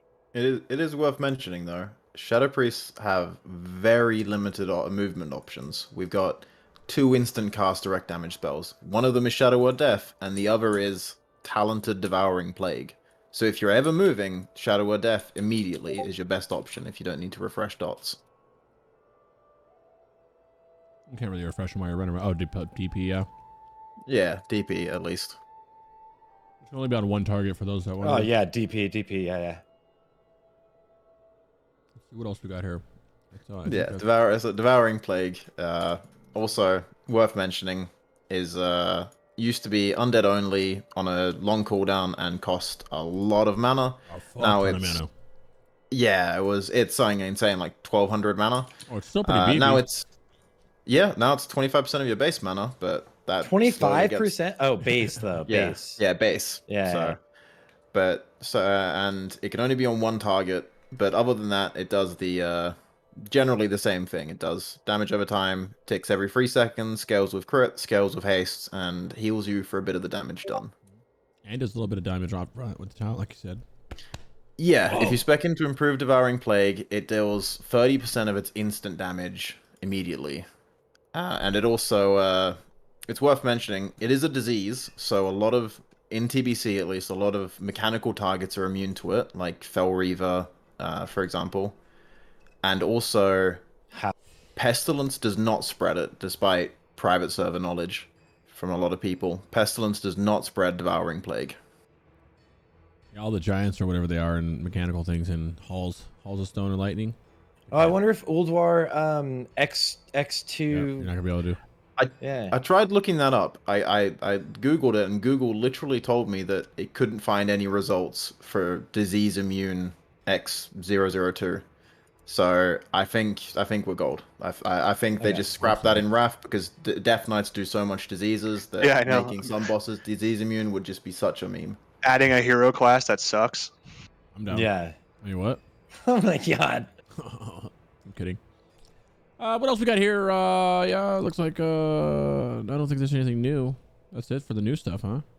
What? Let's go over. There's what also about? Go ahead. One thing worth mentioning: Shadow Priests finally have pushback protection. Improved Shadow Form gives, I can't remember the exact percent, but it gives pushback protection. So you finally are actually able to cast if things are hitting you. Yeah, that is one thing I noticed from I think I leveled this priest from 70 to 80 on the beta, and Cyber was in here telling me what talents to pick. He's like, don't worry, you're not gonna have any pushback. I'm like, bro, I'm leveling. All I'm gonna get is pushback. He's like, no, don't trust me. You're not gonna get it. And I would sit there and just dot everything in the world up and be a priest, and I would never have one bit of knockback ever. It was crazy. And it was a lot of fun. Definitely feels too. good. So nice.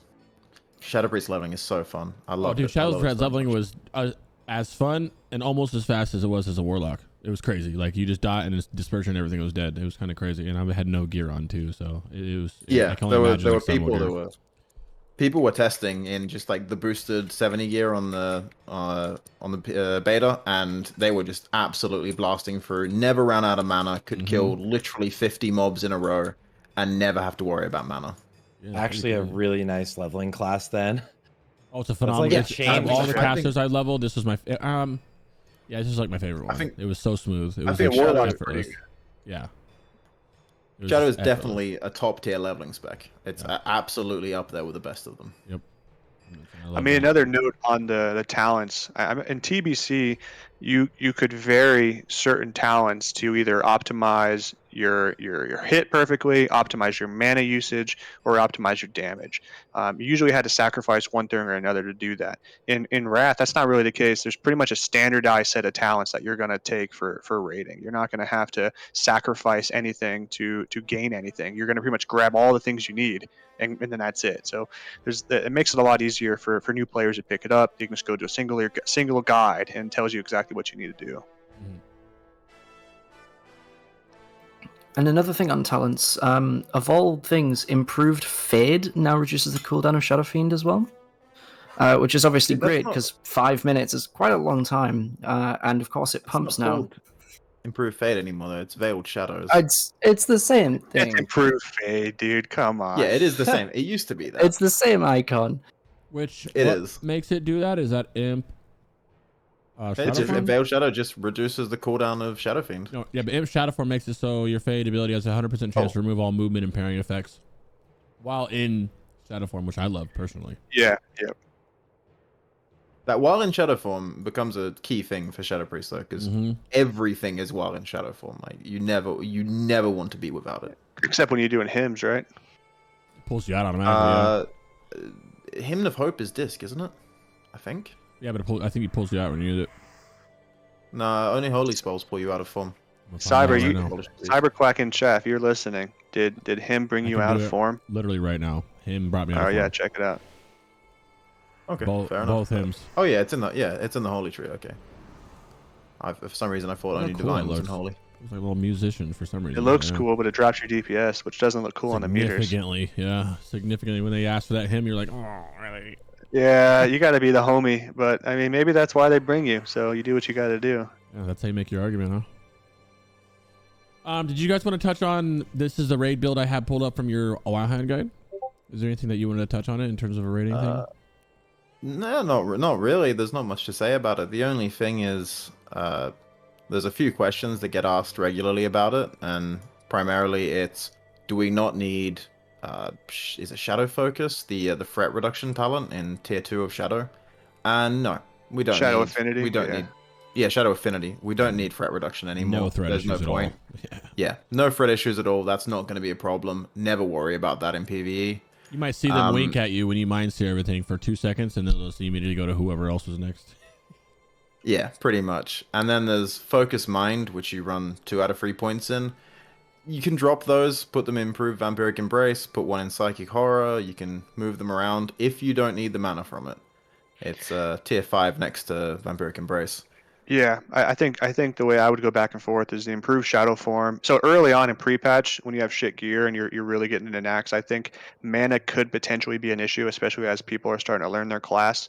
So you could go 1 out of 2 in improved shadow form, and then go 3 out of 3 in focus mind. But I'd say as you get gear and as people start clearing stuff, you're not going to need the extra mana.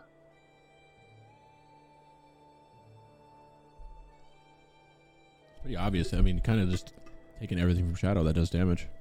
Yeah, exactly. Yeah, I mean, that's pretty much it. Yep. Every talent, every talent we've taken because it's a damage increase. There are no dead talents anymore, and it's so nice. And there's not like a spec between more AoE and more single target, because almost every class has that. That's so nice for you. Yeah, this spec does everything. Like there is no change you can make that would increase your raid DPS output. Talk about how bad inner focus is now. What changed? I don't think it's the that same bad. thing, right? It's not, but nothing really changed. It's just I like to use it with my seer or something like that, you know? Yeah, use it with Seer or Mindflay. That's the most optimal thing to do, because you can get that crit percentage on those ticks. I know a lot of people talk about using it for Shadowword Pain, and a lot of the guides I found from either from way back when or from some of the less great current guide websites said use it with Shadowword Pain to get that crit chance on all your ticks, and that just doesn't work. It does not apply. I wish it applied. I was testing beta for hours, like, all right, maybe this one, maybe this time. No, it just doesn't work, dude. I like it with that, or like a mind flay on single target. Yeah, use it early on your Mindflay on single target, and then hopefully it's up again to do it again. It's not a huge. I mean, you barely notice the DPS change, but it's definitely a slight increase, which is nice. I feel like when you snap it with the mind seer, you'll feel it a little bit, but single target you don't. Potentially, yeah. Yeah, the huge pack. I guess the one thing also worth mentioning is Twin Disciplines, the first talent in Discipline, does affect your dots. It does affect the damage of Shadowword Pain. It does affect the damage of Devouring Plague. Yeah, all instant spells, yeah, cool. Yeah, so even the ticks are affected by that damage increase. That's dope. I didn't know that. Thought it was more like a Genesis thing. I like it. Next up would be it's about Shadowword Pain. Snapshotting, whatever you guys want to talk about the snapshotting part of it. All right, you two have fun. This is numbers. I mean, it's numbers, but it's. I was touching on it earlier. There's a lot of things you could attempt to snapshot. It's similar to how you would want to handle corruption, right? You could do the crit swapping. You could do the tricks of the trade and stuff, but it's a low DPS number, so I don't want any. I mean, if you want to try to perfect this, it's good, right? But I don't want any Shadow Priest listening to only worry about making sure they get this perfect, because it's not going to really drive your end DPS. But anyway, the things that it snapshots, one of the biggest things that Shadow Priest should be concerned with before they apply Shadowword Pain is Shadow Weaving, because it's a self buff. So what you want to do, and this is a fight length dependent thing, but what you really want to do is make sure you maximize your Shadow Weaving stacks to 5 before you cast Shadowword Pain, because when you refresh it with your Mindflay, it's going to maintain that buff throughout the fight.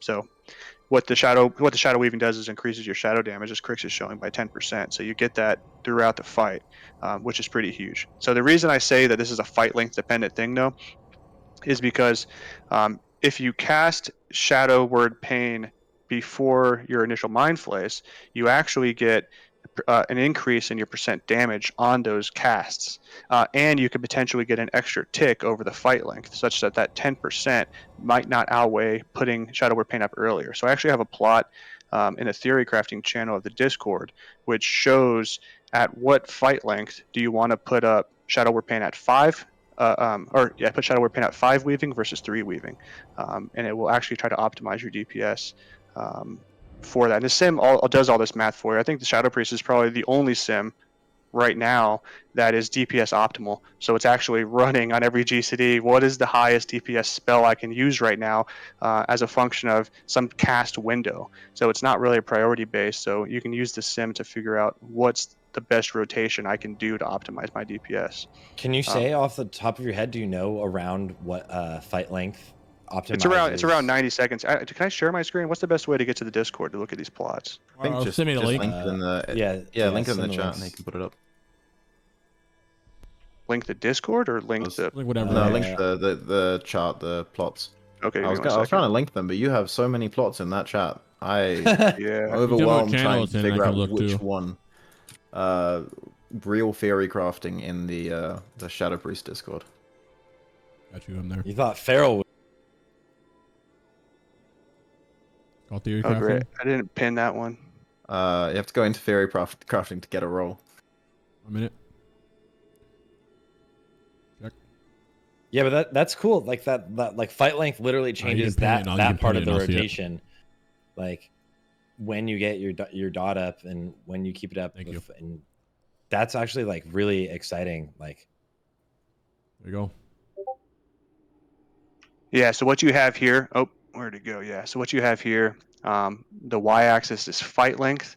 And so what this is essentially calculating is if your fight length is less than some number shown here, then you'll want to cast Shadow Word Paint third in your rotation. And it's a function of your haste percentage, actually, because it depends on how many casts can you actually get post the Shadow Word Paint cast. So this is telling you, I mean, this is again because Shadow Word Paint is such a weak spell, that actually getting 5 weaving stacks and the extra percent is actually lower than using other GCDs during that fight. And actually getting so I guess one thing I'm leaving out is when you have Shadow Word Paint up, you get an increase in your Mind Flay damage. So if you get it up earlier, the extra Mind Flays you're going to get in your rotation after putting Shadow Word Paint up is going to be increased in damage. And that actually ends up being more than the increase in damage from the Shadow Word Paint over the fight length. It's crazy how it's like low-key not that great of a spell. Yeah, it sucks, dude. But what you'll see is around the 50% also, is the GCD cap, so. And for not that great of a spell, it has been the subject of the vast majority of Shadow Priest theory crafting. Right? Like, yeah. That spell has taken so much time from some of the smart people in that play Shadow Priest. It's actually insane. Yeah, there's so many add-ons and weak auras around how can I get the perfect snapshot, but don't worry about it. Like people I keep getting TBC is so weird to be like it's ass now, Yeah, I did some math for the warlocks on crit swapping weapons and how much DPS you get, and it ended up being a pretty, I say decent. It was like 15 DPS if you crit swapped on your corruption. But for Shadow Priest, it's like 1 DPS. It's not even worth it. Yeah. I thought it'd be way worth it coming from a warlock brain. I thought it'd be way worth it. That's the issue, is a lot of this comes from the idea of corruption being so strong. So people want to expect that Shadow Word Pain is the Shadow Priest's corruption. Unfortunately, it's not. It is in some aspects, but from a damage perspective, it's not. It is in the snapshotting aspect. That's about it. I mean, I could go through, there's a whole list in the Shadow Priest Discord of all of the buffs you can potentially snapshot, including buffs from Nax, and buffs from other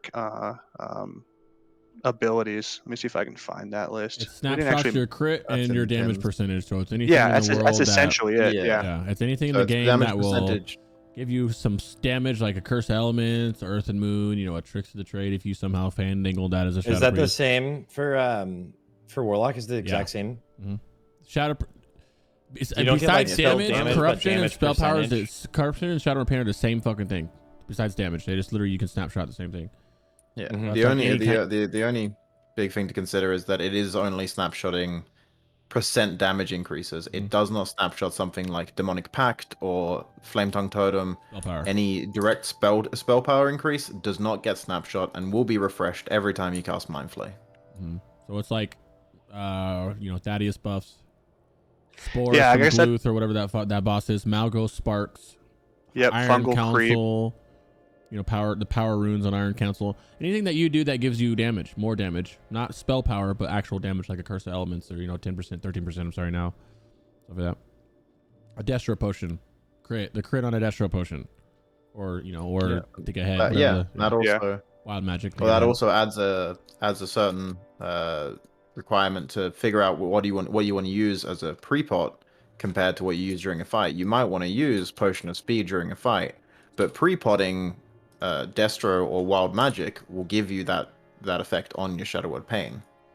I think the same goes for pre-pot and wild magic. A lot of people are going to want to lust early. I'm not sure what the next meta is going to be, but specifically in the beta, you're going to be lusting pretty early. Or not beta, sorry, pre-patch. And if you pre-pot Destro or what's going to be wild magic, you're also going to want to cast your Shadowfiend, and it's going to get that extra crit on there, which actually ends up being really good. It doesn't scale with the haste if you do the speed.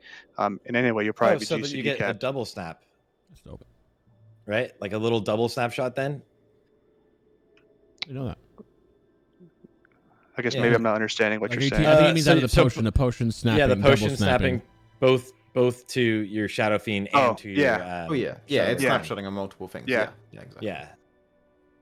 Sorry for the confusion. No, that's fine. But I guess I'll say, Shadow Priest, don't ask for tricks of the trade. It's not worth it on your Shadow Word Pain. Let the locks have it. It's not parsing anyway. Locks definitely should be getting the first tricks. It makes no sense to give it to anyone else, honestly. Yeah. The second tricks cool is a to think discussion. about tricks, but it's just not Yeah, what what that's not about, a hill worth dying on. What about PI for Shadow Priest? How's that feeling? It's pretty good. I mean, it's good after you're done with your other haste cooldowns, right? After Lust, if you don't have speed pot up, it's nice to have the PI. It's nice to have it when you have those up as well, but doesn't get the full benefit, especially if you're pretty high haste with your gear. Yeah. But yeah, it's definitely good. Yeah. What about Focus Magic since we're on buffs? You mentioned it earlier. You can touch on it if for you'd for like to. phase 1, Shadow Priest out of all of the simming has had the highest DPS from Focus Magic. On the later phases, the highest is Fire Mage for sure, but I don't know if we're going to have any Fire Mages in phase 1. So phase 1, it's looking like the DPS breakdown is Shadow Priest, then it's followed by Boomkin Arcane, then it's followed by Warlocks, with a pretty sizable gap between the locks and the next level class, which was surprising to me. I guess I'm a Shadow Priest here, and I wrote the sim, right? So I'm not trying to just fake the numbers. People can go off and run them. It was pretty surprising that Shadow Priest. Well, I mean, surprising is the wrong word. We scale from crit so well, right? We have all of our dots scale from crit. We have Mind Flay, which is critting just a shit ton number of times in small amount of windows. It's really good for us. It ends up being about 200 DPS increase with Focus Magic in phase 1 bis. That's really good. I didn't know that. Yeah, Shadow Priest, you heard it here, bro. Shadow Priest propaganda. Hey, shit, run it to him. Well, yeah, if you bring a Shadow Priest in next, give him Focus Magic. Let him slap. I like that. If you bring them, Yeah, then they can get the Focus Magic. yeah. If you don't bring him, it's probably Boomkin. I'd say is the next in line.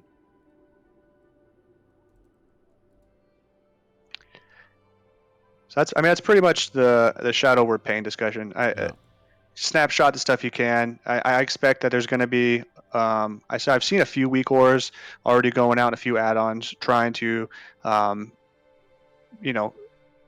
estimate, but keep track of what have you snapshot and if it's better to reapply. I would never ever tell someone to waste a GCD mid-fight to reapply for a small increase in the Shadow Word Pain, just due to the fact that it's not like corruption. It's not gonna push your DPS overall up that much, if at all, because you're gonna be wasting the GCD on something that could go to a Mind Flay or something more impactful on your actual DPS. So get as much as you can early on, and then I wouldn't worry about tracking or trying to figure out when's the best time to put it up again, because you should just refresh it. Dope. with your Mind Flay. All right. Well, next Do it looks Shadow- like. Oh, go ahead. I was just curious. Sorry. Does Shadow Priest have any mana issues whatsoever? Like they're not in contention for that innervate whatsoever, right? No, absolutely no. not. What the Okay. fuck? Yeah, don't give Because- us innervate. So I just want to make it sure would anyone just- watching. I'm talking or listening literally has no mana every issues idea. at all, holding W the entire just time. Just baseline Shadow Priest, like if you don't use any cooldowns, Shadow Priest still has really good mana efficiency. And then you throw in Shadowfiend giving you a ton of mana, and if you ever need it, Dispersion giving you a ton of mana. And then again, if you ever need it, Hymn of Hope giving you a ton of mana. If you are running out of mana as a Shadow Priest, you're actively trying to run out of mana. Yeah, like Yeah, how would you're you even, doing you something just wrong. Spamming Seer. I don't even know how you do that. It's crazy. Yeah, it'd be hard to run out of mana. Well, then you got replenishment too, right? Yeah. You know, keep All the replenishment time. going. Mana Yeah. potion if you really needed it. Yeah, if you needed it for sure. What about you just said it, Hymn of Hope and Divine Hymn? When's the best time to pop him, you think? Is it one of those raid leader things, or is there an optimal time when you think there is? So for the most part, it's always just going to be, hey, raid leader called for them, use them, and then you've still got 2 priests, right? So you've got at least 2 priests. So it might not even be you using them. It might be better for the disc priest to use them. But that's mostly going to be a raid leader thing. But you can use your own personal judgment for any break in a fight, right? Say Sapphiron when you're hiding behind the ice. Maybe use one there. If you're not going to need it elsewhere, you can get a few ticks before it's time to pop out again.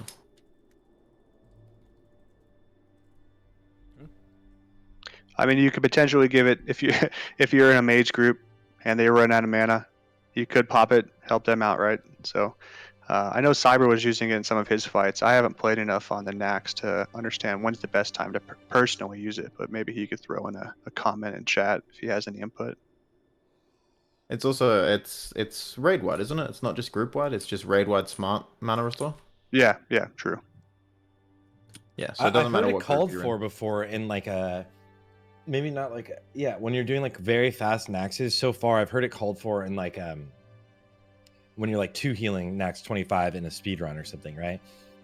So it seems like a really useful cooldown if that's the case. It's absolutely, it's fantastic, but there's no like right time to use it. You use it when the raid leader calls for it. It's always going to be a DPS loss for you to use it mid fight, unless for some reason the fight has a big gap in it.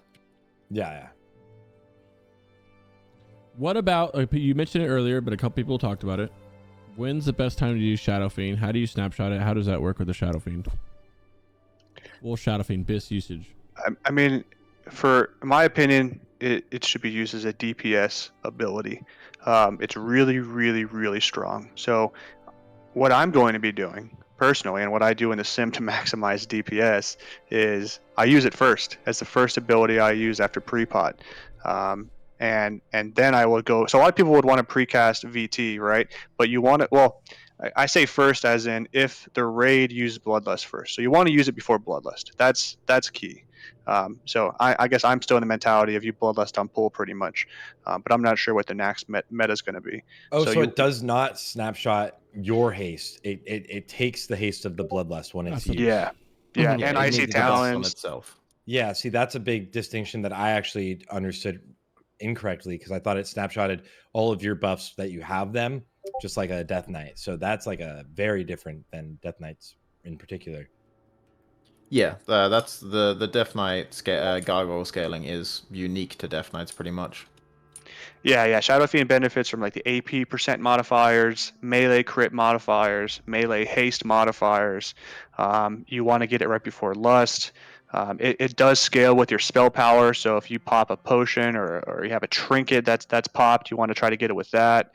I mean, just Lust by itself, simming DPS wise, it's about like 150 DPS increase just to get your Shadowfiend lusted, which is pretty big considering how long the duration of Shadowfiend is relative to some of the fight links. So it's pretty big to get those on there. How long does Shadowfiend last?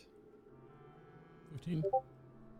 Is it 15 seconds? I want to say it's 15 seconds. Yeah. I can look right now. Yeah, 15 seconds. Nice. Very. For what it's worth, it's also then very important that you don't let your Shadowfiend die. Not for mana reasons. But it's a DPS cooldown that can die, and that kind of sucks. Yeah, but I guess for I haven't personally ran many Nax. So if you think mana is going to be an issue for you, it's okay. Obviously, it's more DPS to have the mana than it is to use Shadowfiend as a DPS cooldown, I guess I would say. So if you need the mana, use it later in the fight. But I would try to time it with Lust if you can. That's going to be your biggest bang for your buck. By the way, I don't know if if someone has their Discord pings on loud. Oh, okay, I did. good. It was me. I turned it off. I can't hear it. I can't hear my Discord, so I couldn't even tell. If someone pings, someone in the chat's got to tell me because I don't hear it. I have no idea that it's pinging until I just read that. So don't be afraid to be like, yo, shut this up, and then I'll shut it up. Anyway. Did it? Is that all the Shadowfiend talk? Yeah, that's everything that snapshots to the Shadowfiend. So you do, yeah, make sure you get it up before that Lust is, and you're gonna see in Nax it is the meta, because of Death Knights. It probably will be the meta for a while until Warlocks like significantly outscale potentially Death Knight. I don't even know. I don't think they how that'll do. work. I think locks Yeah. actually fall off as the expansion goes on, but I don't know. Maybe I'm wrong there. I don't know how a way that we do, not lusting I don't very think early.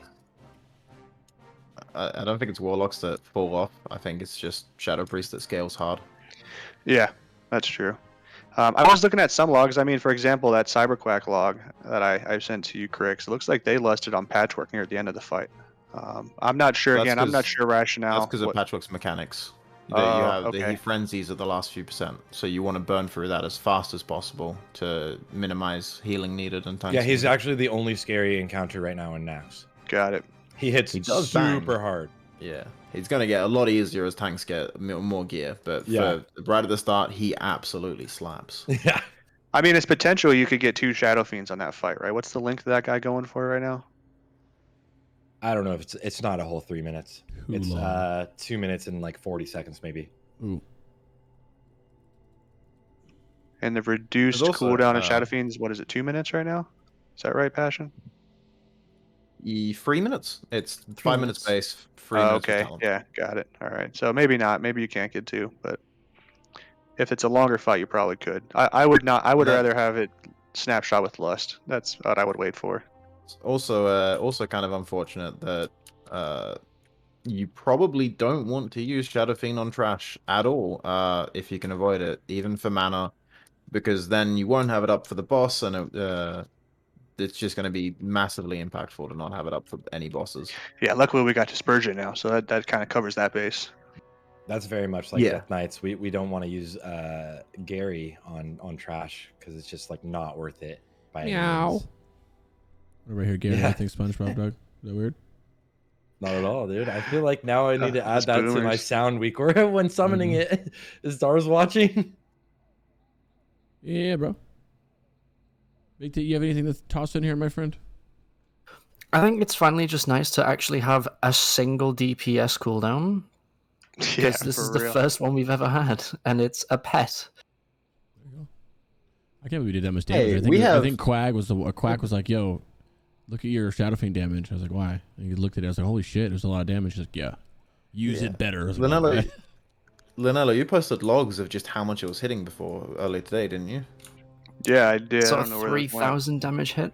Yeah, I hit for 3,000 Yeah. on one hit with crit. Yeah, it's pretty Jeez. crazy. And that wasn't even all the buffs. That was just a Kara that I was running. Yeah, that's a pre-patch Kara, right? Yeah, exactly.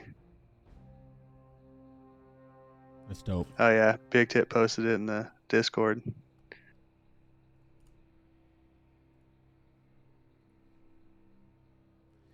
So yeah, it's Yeah, finally oh my nice to God. have one Oh spell. my God. Then, damn. And that's a Karazhan, right? So that's Yeah. not like level 80, all the buffs. This wasn't any buffs, dude. This was just keep popping off. That's crazy. It's a lot of damage too. Yeah. And That's then exciting. how it gets so many more hits from Bloodlust as well. Like Yeah, It and does Icy so much. Talons. I mean, you just want to stack it all, dude. So I think Berserking from the Troll also goes to it. So you want to get both on there if you can. does it? Yeah, I'm pretty sure if you look at the buff log for the... let me pull up a Warcraft log real quick to see. Pretty sure it does get Zerking, though. Do you mean if you use it before or if you use it during Shadowfiend? Before. Yeah. Oh, I can't see any logs that have it, but I can look at it later on beta or on Prepatch.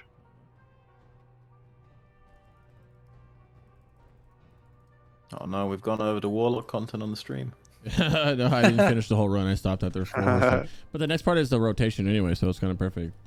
Optimal single target rotation, which I'll kind of do here as we talk about it, which you can correct me, obviously. Put my stuff on, which is not keybound because this is a new character. So you pre-potting? Yeah. I don't have potions on this guy either, I don't think. We're going to pretend I'm pre-potting. I do have pre-potions. There. Here. Go on. Pre-pot. Touch. Plague. Blast. Play. Pain. Yeah, so the main start of your rotation, the whole the foundation of it, at least when you're not when you're not a sub 90-second fight, is you want 5 stacks of weaving before you apply Shadow Word Pain, and the best way to get that is applying Vampiric Touch, Devouring Plague, throwing out a Mind Blast, and hitting with 2 ticks of Mind Flay. That gets you all 5 stacks of weaving, and then you can throw out Shadow Word Pain and go from there. So that's every class except Troll. Just a heads up. Yes. Every class except Troll, you want to do Grace. VT, DP, then you do a Mind Blast and 2 ticks of Mind Flay. For Troll, because you have the Zerking early on, your haste is increased. You actually just want to do VT, DP, and then you don't do the Mind Blast. You just do 3 ticks of Mind Flay, and then you do the Shadow Word Pain. And then Mind Blast right after, Nope. or is it not even necessary then? Yeah, depending on your haste. So let me see if I can put another picture up here, another fun plot that shows at what haste and spell power ratings would you want to use Mind Blast over Shadow Word Pain, or over Mind Flay. 1 second. Yeah. Had a So lot are of you fun clipping plot. after 2 to do everything like you would in TBC, like where I have a second one, Mind Blast up? No. No. So it's not nearly as cut and dry in TBC. Whereas in TBC, I could just say, yeah, just clip it at 2 for Vampiric Touch, clip it at 2 for this and that and everything. Clip it at 2 for Vampiric Touch and Devouring Plague, and then maybe clip it at 2 for Mind Blast. There was, from my understanding, there were like a very small amount of times you'd want to do that, but for the most part, Mind Blast isn't worth clipping at 2 for. Mm-hmm. So I also have been, ever since I think Quack, someone told me not to do that. I haven't been, and I actually got flamed one time. I did that caster video, and someone was like, "Why are you telling people not to clip?" Well, so I do want to back up on what Patch said a little bit. You do want to clip. I posted so pull that screenshot up I have. If you could do that from the chat. I don't see it. Oh. It's linked in the Twitch chat. Not on the Oh, screen. sorry, I did okay. Twitch No, chat. no, yes, that's fine. That's fine. I My didn't see that bad. either. No, you're good. That's good. That's fine. It's fair. Move the pictures. This around a this little is one of the Oh, this is classic gonna be Linelo fun. plots that makes no sense to me. bit. Yeah, no one likes my plots, but I put them there anyway. I like them. So what we're looking at here, the y-axis is your spell power that you have at any given portion of the fight. Your x-axis here is what haste percentage do you have any portion of your fight, and there's 4 different conditions that I'm checking here. The first condition is do not clip your Mind Flay for Mind Blast, and just do Mind Flay 3. So just do your Mind Flay, do not do any Mind Blasts. And then you have condition 2, which is you clip your Mind Flay at 2 ticks and then do Mind Blast. 3 is you just cast Mind Flay and you wait, or sorry, so just cast Mind Blast and wait a certain amount of time. And then 4 is ignore Mind Blast forever and just do Mind Flays. So the plot has 3 colors shown here. Even though there's 4 conditions, you'll see that condition 1 is never done. So we'll just focus on 2, 3, and 4. So for the upper left triangle, when you're at low spell power, low haste rating, you're always going to want to do condition 3, which is wait for your Mind Blast to come off cooldown. So this condition right here is actually, let's say you're in the middle of your rotation and you're having to make a decision between, do I want to cast a Mind Flay or do I want to wait 0.3 seconds to cast Mind Blast? So at low spell power and low haste percentages, you're going to want to wait that 0.3 seconds or whatever that small amount of delay time is and then cast Mind Blast. Your next portion, which is the largest portion of the entire block here, which is where you're going to operate most of your fights in, is you're going to want to cast a Mind Flay and then clip it 2 ticks and then cast Mind Blast. So that's still really common for almost the entirety of the expansion. It changes once you get T10 4-piece, but what you'll see here is almost the entire majority of your haste and your spell power range, you're going to be clipping at 2 ticks for Mind Blast when it's off cooldown. And then when you get to super high haste ratings and pretty high spell power, you're just going to want to say, ignore Mind Blast and just completely do your Mind Flays. So Damn. a lot of stuff here. This is like one of the best charts we've seen, bro. This is crazy. So there's a few of these in there because this is if you have a 0.3 second wait for your Mind Blast, because your Mind Blast isn't always going to be off cooldown when you need to, if you want to decide to use it again. And so this is specifically for a 0.3 second wait. And as that delay time or wait time increases, you'll see that you'll want to do more and more Mind Flays. I was just getting ready to ask. There's sometimes when you have that little bit of a window where it's off, and I would death in that window, which obviously wasn't right. So now I'll show you. I have another plot of when you want a death. This one's even funnier, but I put some more work into it because people ask me about death more than anything else. So let me pull that one up 1 second. Yeah, it would be like an off timer where it's like a half a second little window, and I would death. Like right now, it's a good time right here. I don't need to do it, but yeah, I would just death. Glad you showed me that chart. Or like any kind of window when I don't have a little bit and I don't want to waste a channel, I would fucking, you know what I mean?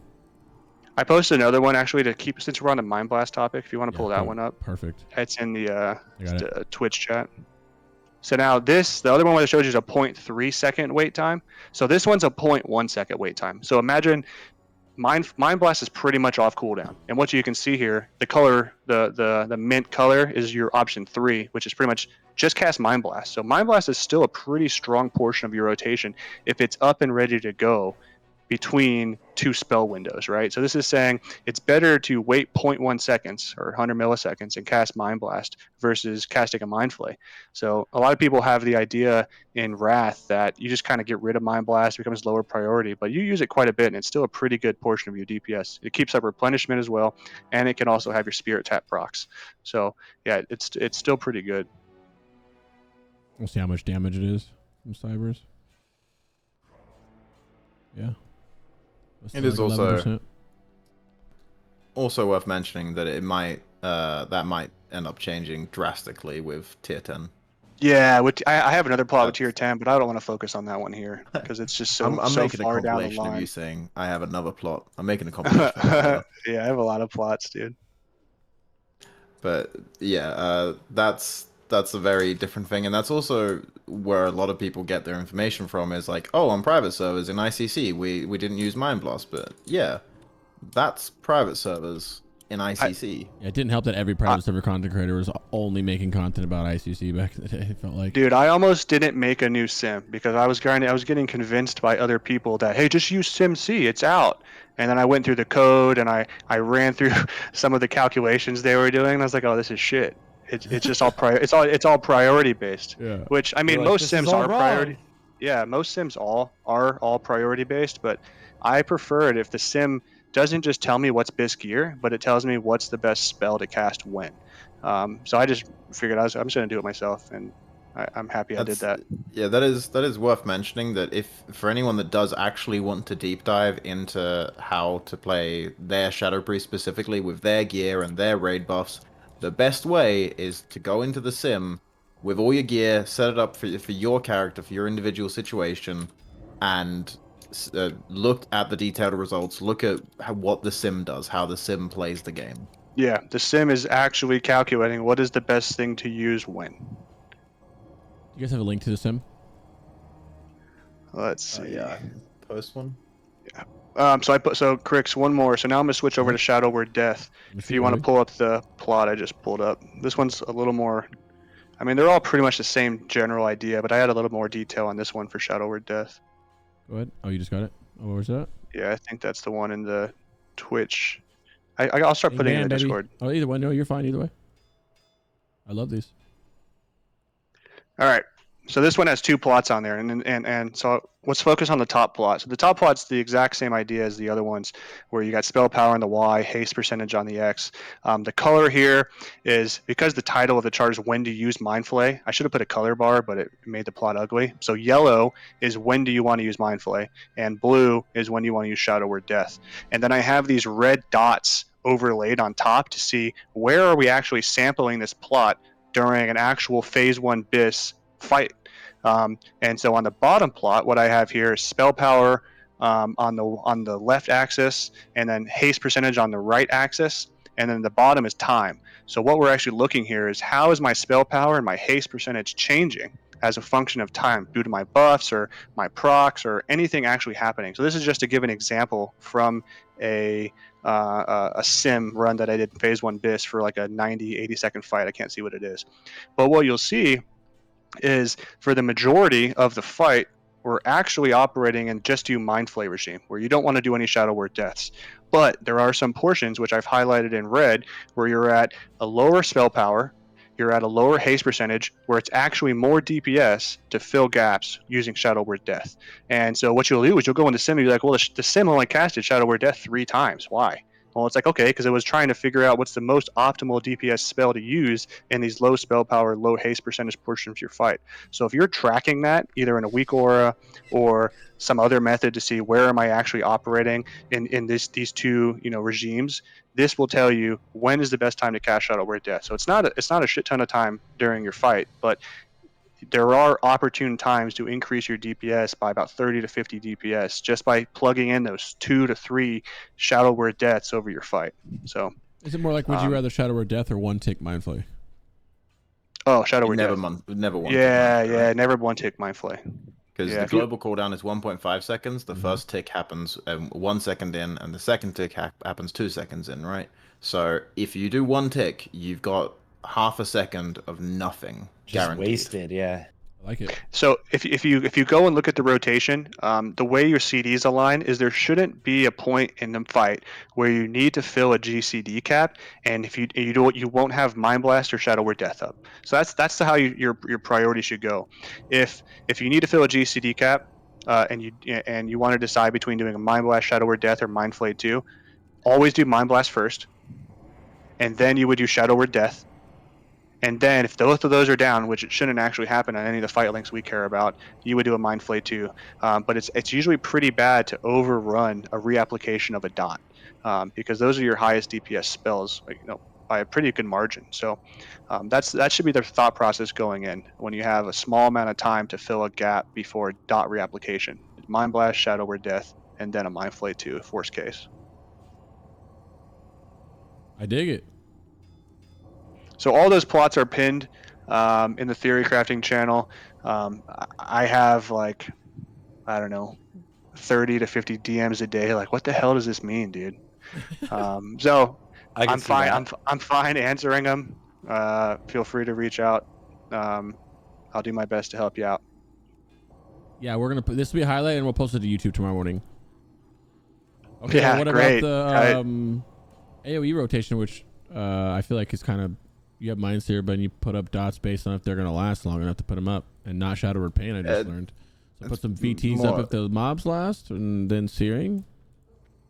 With how fast trash is dying in Nax, I'm pretty sure you're just gonna hop straight into seer. That's what I expect's gonna happen. I haven't personally gone and done any of that, but everything dies super quick. Something like Cleaving Horsemen, where they're not dying super quick, and they might not even be close together. Yeah, you toss up Vampiric Touch on everything you can. You can only put Devouring Plague on 1 target, so you kind of. Is that worth putting up no matter what? On multis, the DP is that good damage on it? DP, you should always in multi-target always put Devouring Plague up on something, but you can only have it on 1 target anyway, right? So Devouring Plague is capped to 1 target. Yeah. Yeah, I find myself in Naxxus searing almost immediately. Maybe get regen going, replenishment going, and then I'll just see. Yeah, so that's also another thing. Depending on how much replenishment you have in your group and the mobs you're against, it might be worth spending the first almost 3 seconds of a fight throwing out a Vampiric Touch and throwing out a Mind Blast to get replenishment going. that could potentially be higher value. It's not going to be higher DPS, but it could be higher value for your group. And I will say, single target, back a little bit to that, a lot of people want to focus on keeping up Vampiric Touch first, but in reality, Devouring Plague is actually your highest DPCT spell. So you want to prioritize that if you have a conflicting Damage per Okay, cast that's time. nice to know. yeah. If you want to, so actually in the sim, if you look at it, a lot of people, will say first thing you cast is VT, but realistically it's DP. Unless you're pre-casting Precasting, your right? Vampiric Touch, you want to put Devouring Plague up first. But you should always be pre-casting. I can't think Yeah. of any time where you're not pre-casting. Yeah, and I know for me, for example, it's just I'm always going to put up a VT first, because even if I fail at precasting it, it's just muscle memory that's the first spell I do in a fight, because I should always be precasting it, and the difference isn't going to be massive That's one between thing. getting one or the other up first. Complete sidebar to the whole conversation is the community as a whole is like, I see a lot of people not precasting, or they're trying to get used to the precasting and they're not doing it, and they're like, are you sure I should be precasting? Like, yeah, bro, precast your ass off right now. Like, there's no third issue. I'm getting pre-potting is completely breaking my brain right now. I cannot get it in my head that I need to use a potion before pulling. I fuck it up and have like 2 seconds of wasted time. Yeah, because you're doing it too early. Yeah, because I'm like, I'm gonna fuck this up. Yeah, exactly. DP could result in death. Nah, that's not gonna pull. They'll aggro. This little bit of damage that DP does right here up front is nothing. Like, the threat wise, it's nothing. Warlocks are as a Destro Warlock, you are full sending a soul fire that's landing almost before right when the tank gets there, and I'm not pulling threat. So. Well, I mean, locks we're talking about doing double Shadow Bolt. So you do a pre-pull Shadow Bolt, and then while it's flying, you do another one. Yeah. So one hits at time 0, and the other one's flying by the time you're starting your rotation. I was like, that's just too much, dude. I did the other day on the Patchwork. I pulled aggro though. How what? So Bigtit, do you know how Fade works in Wrath? Is it the same as TBC, where you can get rid of future threat? I thought it paused the threat. I don't know though. I believe it is. I'll double check. Because what you could in TBC, you can put yourself in negative threat. Where you can use it looks like it works exactly the same. Yeah, so you could use that ahead of time to just guarantee that you can't pull threat on pull. Oh, that's cool. I didn't know it did that. I was always pulling threat and then fading. I mean, the value of threat it reduces it by is quite low, which is why a lot of people don't tend to use it at all. But if it means you can avoid pulling on pull, then that's good. Is that a fear that Shadow Priests ever kind of actually legitimately phase? What? No. Over aggro on pull? Fuck no. No, absolutely not. I was talking about like just I'm AoEing and I Mind Sear because my Mind Sear is hitting before the tank gets there, and I pull like a little bit, I'll like panic paint or panic. Oh fade, yeah. Single target, absolutely not. Yeah.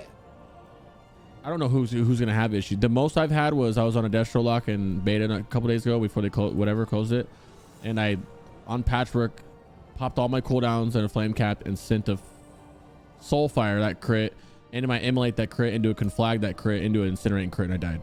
Like pulled right. There's no no coming back from that. It is worth considering. Tanks still have target caps. They're higher, but they still have target caps. And Mind Sear has a much higher target cap. So on AoE, you might cause a problem for yourself if you're too quick, just because the tank can't hit that many targets. Yep. And it's more of like there's a big pack and I'll sear him, and then you'll see a couple like, oh, I'm going to him, and then the tank will realize that and they'll pull him back. Like all they gotta do is just simple thing to snap it back. So it's so easy to get them back, but that's the only time that threat can actually like be a problem. All right, melee rotation. Did you guys want? I mean, there's not much to touch on it. Mind Sear, put dots up if you can. VT if will last. Pretty much, yeah. I mean, hopefully I'll have the sim AoE rotation up and going. I only have Mind Sear implemented right now, but I want to have the sim optimized. Is that rotation? Yeah, exactly. I want to have the sim optimized. If there's X number of targets, calculate should I do VT first? If not, Mind Sear. I want it to be able to tell me exactly what it should be, but I don't have that in there yet. All right, next up is gearing and itemization. Any Shadow Priest gear. So I guess it'd be like, phase 1, pre-bis. I can go over it, I guess. Yeah. So I mean, we can start right at the beginning, and there are actually for pre-raid bis, there are still some gear you want from Sunwell. Going into, if you want the best pre-raid gear in phase 1 before Nax, you are going to need some Sunwell pieces. What is that? 'Cause that's a good topic. What are they? Let's see. What is it? Leggings of Calamity. Bigtit, do you know these off the top of your head? Because Is I it do Amos not. the Convoker? The shoulders? Yeah, Amos yeah, the Convoker, yep. the shoulders. What about helm? Yep. It's like every spec. The shoulders are also like bad in Wrath pre-patch. That like everyone wants their Vis from Sunwell. There is the helm. I can't. What is the helmet called? It's not the Biss helmet though. It's it's close. You can get if you can go in with that helmet and have 0 issues and never have to worry about replacing it pre-raid, but it isn't the actual best one. Okay. Well, this is Yeah, what those- we're looking at right now, right? On your WoWhead guide, your beautiful WoWhead guide. Link will be right now. Yeah. Yeah. Exactly. And for yeah, no, that's wrong. Sorry. And while we're on this exact topic, you can touch on professions. It looks like we got NG tailoring. Yeah, yeah, we can go ahead with that. I can immediately say that engineering is mandatory for every class, for every spec in PvE in Wrath of the Lich King, and I will never take no for an answer. Dude, I actually, Passion, I heard someone make an argument for demo locks that you would rather not have engineering because you want to stack some spell power ability. So what is it, JC? Oh yeah, I can't wait to not be in the fight to not apply demonic pact. Because If you are as a demo lock, if you are not required to be engineering, then you shouldn't be engineering. Because, yeah, that's what I've heard. It doesn't I've help heard you some benefit the raid at all. Well, it depends on if you're speedrunning as well, right? Rocket. Well, if you're speedrunning, you have to have engineering. Nitro boots. Yeah, exactly. Yeah, but if you're not speedrunning and your guild is not requiring you to be engineering as a demo lock, and you're just a full support demo, and you'd go tailoring in JC. Yeah. Yep. That's what I heard. In a past guild, there's definitely some leeway there. Now I But couldn't that imagine demo them lock not having specifically. engineering. I would Yeah, hate my that's also I it. hate not having it, bro. It's crazy. That's also it. I'd never want to play Wrath of the Lich King without engineering. There's no chance. I would absolutely cry myself to sleep if I got to watch my entire raid nitro boots away from me and I just sat there jogging along. Yeah. Especially as casters, where we're like all of us, every caster, we're not mobilely doing. I mean, I guess fire mages kind of are. We're not mobilely doing AoE. We got to stop and fucking cast. You know what I mean? And then slowly as you do that, everyone else is moving with the tanks, and you move up 5 yards and cast again, and you need the boots. They're like mandatory. So, but for your other profession, there are actually multiple choices, kind of. And it also depends heavily on what Blizzard ends up doing. So hold on, I'm just going to try and link these more charts. Welcome. You got all the graphs, dude. I love it. It's so nice. Having those visual, like actual breakdowns that you've put all this work into for classes is like so incredibly helpful, I think. Tailoring average, spell power, and jewel crafting. Yeah, so I saw you guys had these on the mage deep dive, and these are the same ones made by McPero in the priest Discord, and they're aimed at discipline priests specifically, which means they're aimed at using a spell every global cooldown, as opposed to, for example, shadow priests that occasionally throw in a 3-second cast, right? But the idea of these is comparing tailoring with the Lightweave Cloak Enchant proc to the steady, constant increase of jewel crafting gems. And the one of the two, I believe the first one I sent, is comparing jewel crafting gems with blue gems, and the second one is comparing jewel crafting gems with epic gems. Because as epic gems are added into the game, jewel crafting loses a bit of value, because the difference is smaller. I dig it. So basically the it should actually be the second, the first one where the blue line goes under the red line is that is with blue gems. Mm-hmm. And from what it looks like, the jewel crafting gems in Wrath of the Lich King are being added in their final state, meaning they give 39 spell power instead of 32 spell power, which is kind of nuts, and I very much disagree with it.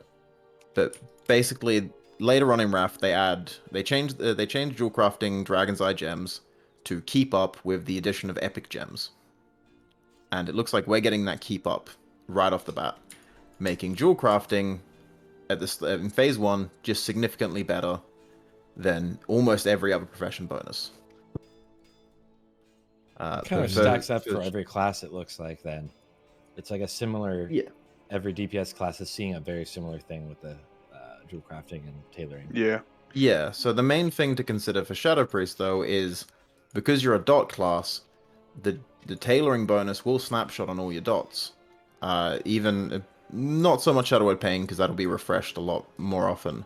But for Devouring Plague and Vampiric Touch, if you get those up towards the end of the tailoring enchant, then you'll have that buff up on a large part of your damage for more of the fight. Mm-hmm. That's crazy. That's kind of nice. As compared to, you know, for example, just an arcane mage that just has has direct damage and can't really snapshot the tailoring buff.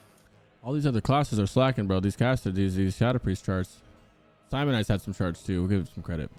Rogues and Shadow Priest got a hell of charts, bro. I like it. We got we spent 2 phases without a sim and without charts, and then people got tired of it, and Linelo showed up and claimed something. Everyone disagreed, and he came back with receipts. Oh yeah, well, guess what?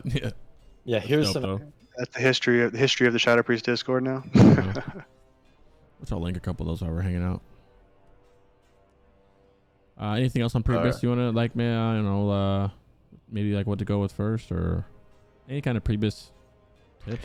Prebis is always odd because, you know, it's essentially gone after you get into Nax. So, you know, for Wrath in particular, I feel like Prebis is so incredibly irrelevant because there are so many pieces that are very similar, very close. Maybe they trade this stat for that stat, and it's all just so close that it doesn't really matter, and you don't have to actually think about it. You get what you get. You go into Nax, and you probably blast it in half greens, and you're fine.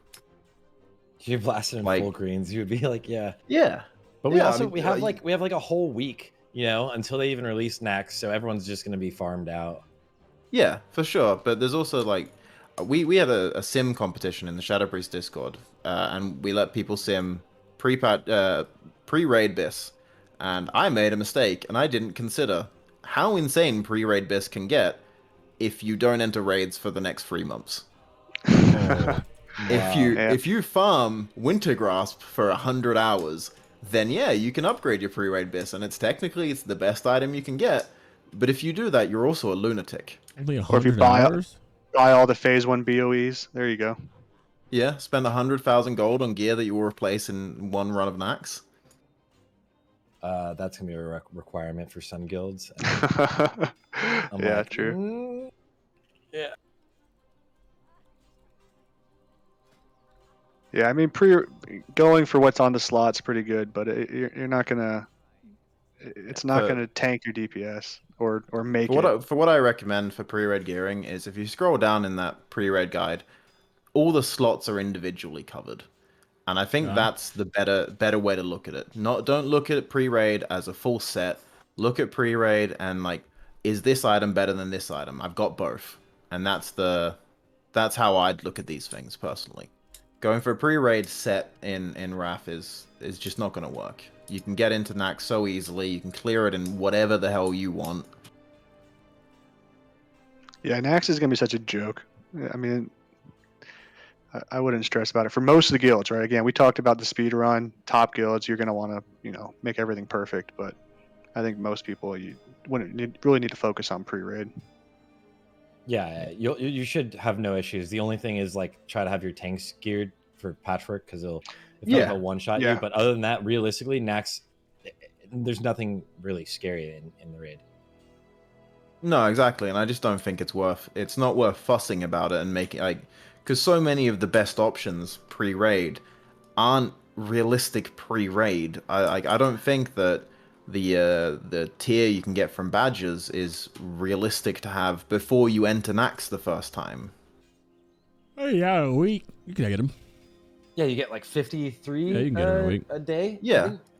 I mean, you got to be spamming. You get that's 5 hours a day of spamming heroics, right? So. Yeah. And that's also getting all the pieces, right? There's a lot you can get from badges. Yeah. And then there's like, you know, get 40 Wintergrass marks and get a helmet that you'll immediately replace in Nax. And it's these things that I don't think it's worth focusing on.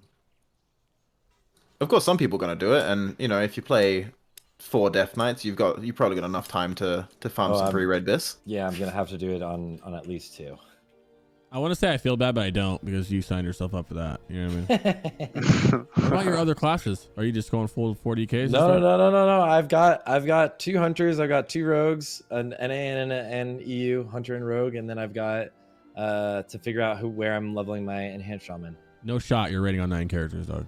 That's what you just told me. Jesus You're not, Christ. I don't believe it. We'll see how it goes. 9, bro. You don't even play on the weekends, bro. There's 3 days out of your week gone, shot, gone forever. Next There's takes no like shot. an hour. You're doing 9, bro. That's you ain't lying. That's true. I'm worried about. I'm doing WoW I'm worried full-time, about. and I'm worried about playing 4. Yeah, I'm playing on 5, and I'm worried about. I'm thinking about getting another warlock because I really like. Because I'm the demo warlock, and I kind of figure demo you never get to really play anything but demo, so I kind of I'm more worried about right now. I like playing on all those, but what happens when Ulduar and TOG everything comes out? Are you still gonna want to rate on 8 to 9 characters? I'm already like, yo, I love my elemental shaman, but I don't know about TOGC elemental. You know what I mean? Yeah, I personally like I have like I think I have like 8 characters right now, and I usually raid almost all of them throughout the week just because like I just do GDKPs like when I have the time. It's like, oh, I'll just run GDKP, and like I mean my guild leader runs 14 GDKPs a week. I think he actually is now up to 17. He has like 15 pairs of glaives. He actually got a second glaive on one of his warriors and deleted one. Jesus Christ! But that's also a difference where he is playing WoW full time. He's streaming WoW full time. He's not doing other things around WoW. Like I'm making money full time off WoW, but it's writing about it. It's not just playing it. And, dude, I wish I made money off. You guys WoW. You guys are making videos and content, and the streaming isn't the only thing. And that's where the time constraints start to come in. Yeah, exactly. I don't know how I'm gonna play or what I'll probably play like a rogue on NA or EU and a rogue or a hunter on one of the sides. I haven't decided. What happened to this fucking magical ret paladin you were talking about for so long? You were so hyped to play ret, bro. I just have to wait. Are you excited? Are you gonna wait till it's like OP and then play it? Fuck yeah. Smart guy. I'm gonna raid log on 1 character. That's all. I'm gonna say. He's raid logging on a Shadow Priest. Linelo is the master raid logger, but he's gonna sit there spending more time making plots and graphs than he plays. Yeah, dude. I was gonna play Ret in Wrath. I was really excited about it. I made sure in TBC in Phase 2 to bring my paladin in, to sneak it in, to establish myself as like, yeah, I want to be the Ret for Wrath. And then I tried it on beta twice, and I'm like, if I play this for a full year, I will completely and permanently destroy my wrists. I cannot do this. I am too old to play Ret. What about like? I get asked this a lot. I get asked this all the time, coming from a warlock. Do you guys any plans to like touch the little affliction? Because it's yeah, dude, affliction's tight. But I know it's real close. I mean, I helped a lot on the warlock sim just because I was super interested in the affliction rotation and the play style. I think it's pretty rad. I think affliction's tight. I don't think it's as fun as Shadow Priest. It definitely pumps, executes pretty sick, but I probably won't play it. It's not enticing enough. Got a kid and stuff, you know what I mean? Got a kid. I can play Shadow. I can't play Affliction. I got a kid. I got a kid. I can't do that. I can't seep to that level, dude. What about Bigtit? You gonna play anything besides Shadow?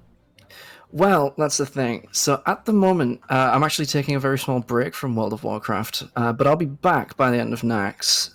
But I'll be definitely still doing speedruns. And now, as we've discussed, Shadow's not really going to be in there with speedruns. So I do have a Warlock ready. I will be playing Warlock, at least for the end of Tier 7. And then, who knows, maybe in Ulduar we'll get a little bit better. If that's the case and we can actually viably run a Shadow, then that's what I'll do. But I will also definitely be playing a Warlock. Well, you got to go. You have to be Shadow Priest and Ulduar so you can get Valinor. Then you can quit. You'll be good. Oh, without a doubt, yeah. What about do you guys think the future in terms of the speedrunning will be better as you guys scale higher and do more damage? You think it'll be more for like, sure. oh, now Yeah, like, I think Yeah. Just it's literally just not a conversation for Naxxramas. Yeah. I do want to say I'm also rolling Warlock for Wrath, but I'm rolling Demo. And my reasoning is that I never picked Shadow Priest because I like the rotation, because I like dots. I picked Shadow Priest because I like being the support class, and Well, there you go, Demo. that's demo. Yeah, that's what there is now. Demo main 2, baby. no- We're here together, holding hands. No other support classes, so I'm hopping ship over to the number 1. There you go. I'm just gonna top charts as Shadow, dude, and then laugh at everybody else. That's my goal. That's the greatest. I love the that, raid yeah. as Demo and laugh at the overall until Demo falls dude, off. right?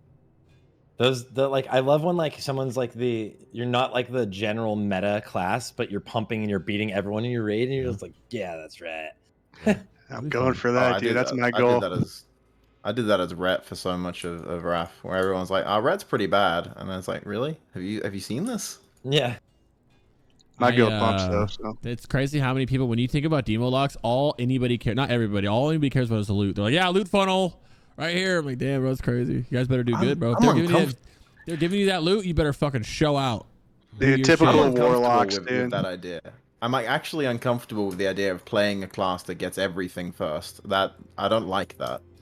Why? What? Yeah, why, dude? That sounds weird. It feels bad. It feels like feels good, dude. Well, at the same time, other people don't care, but they shouldn't. Casters shouldn't care because you're buffing them significantly. It's not like slight. Yeah.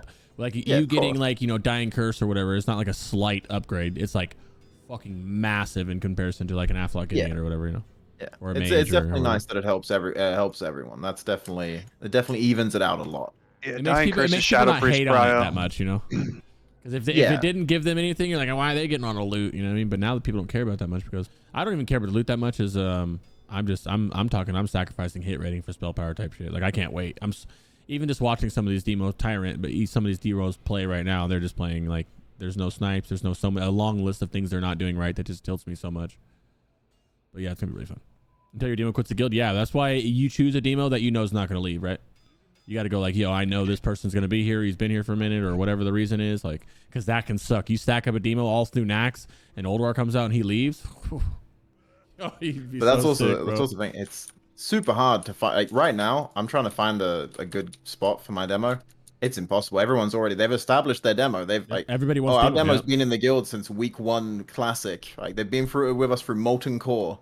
All right, yeah, fair enough. Everybody wants the demo because it's doing extremely well early, but it falls off. It's going to fall off. Yeah, it's going to fall off pretty bad. Old War peaks it, and it's going to in game. You're not going to be just sitting there and blast. You're going to be blasting, but it's not going to be like what you're seeing at Nax. You're a few thousand DPS less than Affliction. Yeah. In ICC. Yeah, it's pretty crazy, and I hope it's not one of those things where it's like, oh, my class is bad now. I want to switch to Affliction. Nah, bro, you're stuck. That's you. Give me that demonic pack, man. We didn't give you all this loot for 9 months for you to bitch out about it now, Yeah, don't roll demo because you want to be top DPS for the rest of the expansion. You roll demo because you want to be demo. Yeah, I get the best of both worlds. I'm demo full time in my raid, but whenever we do speed runs or world first races, I get to be Affliction. Pretty hyped about that. I'm just sticking as Shadow, suck or not. I'm not in a speedrun guild, so fuck it. Yeah, but you're gonna be one of those people who like the Shadow Priest who beats anybody on the meters and just talk shit to him. That's my goal, dude. I'm gonna talk mad every time you beat shit, a warlock, dude. run your mouth the whole time. Every time I beat a lock, I'm gonna post a screenshot and put in the lock Discord, and I'm just gonna laugh at him. I thought locks were the best class. Yeah, there you go, dude. There's nothing better than running the sim in ICC BIS and beating out locks. Feels good. There's nothing better than salty warlocks, dude. Let's be real. Oh, dude, yeah, salty locks are the best. And I'm one of them too, man. I'm a warlock man, but when they get salty, we get salty. What you mean you get PI and focus magic? We'll argue until we're blue in the face. No, me. Yeah, dude. My GM's gonna be locked, so I'm interested to see if I get any buffs. Is he going demo? I think so, yeah. Yeah, there you go. All right, well we got what's next? Glyphs. Glyph McNasties. You want to go? I can pull it up on the sheet right now, actually. Yeah, we Shadow is in an unfortunate situation where we really only have 2 glyphs that we care about. Oh, really? Two mandatory glyphs and one that's kind of whatever. Grab what you want. So the main ones are Glyph of Mindflay, which increases the damage Mindflay does by 10% on targets that already have Shadow Word Pain up, and that should be all targets always. Every time you're using Mindflay, the target should have Shadow Word Pain on them. So that's just 10% damage on Mindflay. And then Glyph of Shadow, which has a I believe it's a proc. I'm trying to keep this all in my head right now. That increases your spell power by 30% of your spirit whenever you crit in shadow form. With not with non-periodic spells. For no dots. So Yes. no dots. The key here though is they changed Mind Flay from periodic to direct. That's what I was So gonna it ask, does. okay. So it does proc off of your Mind Flay, which is pretty big because that's your most you use that spell more than anything else. Yes, yeah. So basically, that just drastically increases the value of spirit for Shadow Priest gearing, and also improve spirit tap and regular spirit tap increase your spirit even more. So there's just a whole feedback loop of everything scales off spirit, and spirit scales off a bunch of stuff itself. Yeah. So Glyph of Shadow right now in phase 1 is going to provide almost 400 DPS. So it's pretty big. Oh my god, yeah. Yeah. Yeah, I'm trying to get it to proc, but it's not proccing. I gotta get crit. There it is. Increase spell damage. Power by 30% of your total spirit. Which in a level 80, not even previous, is 522 spirit. And that's with improved spirit tap, it looked like. So yeah, that gets to kind of insane amounts, and that just makes spirit on gear basically free spell power. So third those glyph. two are, yeah, those two are mandatory, and you never want to be without either of those. Third glyph is either Glyph of Dispersion, which is reduces the cooldown of Dispersion by 45 seconds, putting it at 1 minute 15 seconds cooldown, or Glyph of Shadow Word Death, which increases the damage Shadow Word Death deals by 10% to targets under 35% health. And that is a DPS increase, technically, sometimes, but it's such a it's 10% on your least used spell for 35% of the boss's health. It's such a tiny portion of the fight that who really cares?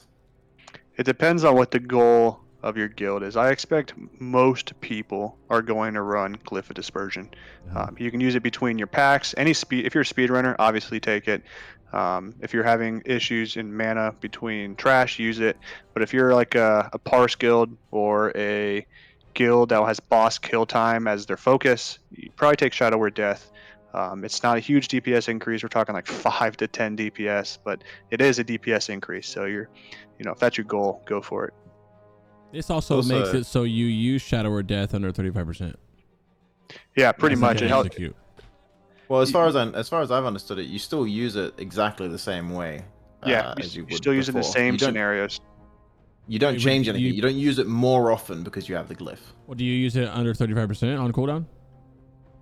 No. So remember that plot I showed before of your Yeah. your spell power and your haste and how everything's tracking? It barely shifts that plot, right? So you're still trying to use it when you would normally use it, except now it does slightly more damage if you use it near the end. That's which crazy garbage.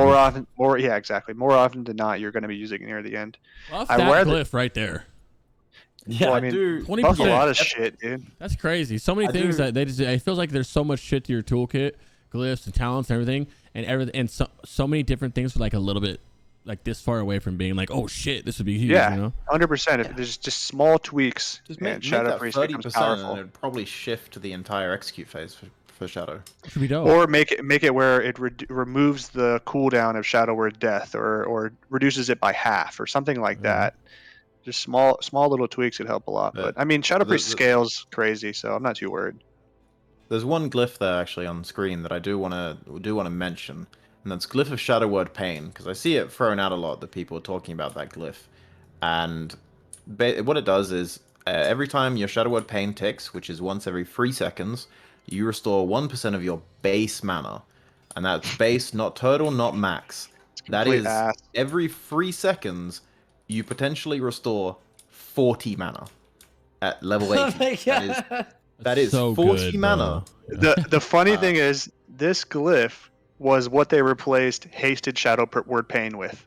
Assholes, dude. Complete Blizzard cucking the Shadow Priest. It's insane, dude. It fits so perfectly because like you have an open third glyph slot for the most part. You know what I mean? So if you could just slot that in there and get some hasted pains, that'd be nice. Originally, they were gonna have Hasted Pain, and they're like, you know what they need? They need 40 mana every 3 seconds. Like, you know what? We don't want Shadow Priest to be top. They never are. So let's just, Yeah, it's so funny, dude. But they can heal on one fight potentially. So let's not give them Hasted Shadow Word Pain. Right.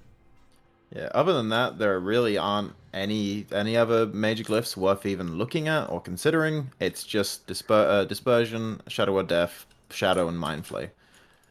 I mean, granted, we're not So talking PvP here, so I don't know. There's no one really yeah, here. no, yeah, definitely worth mentioning.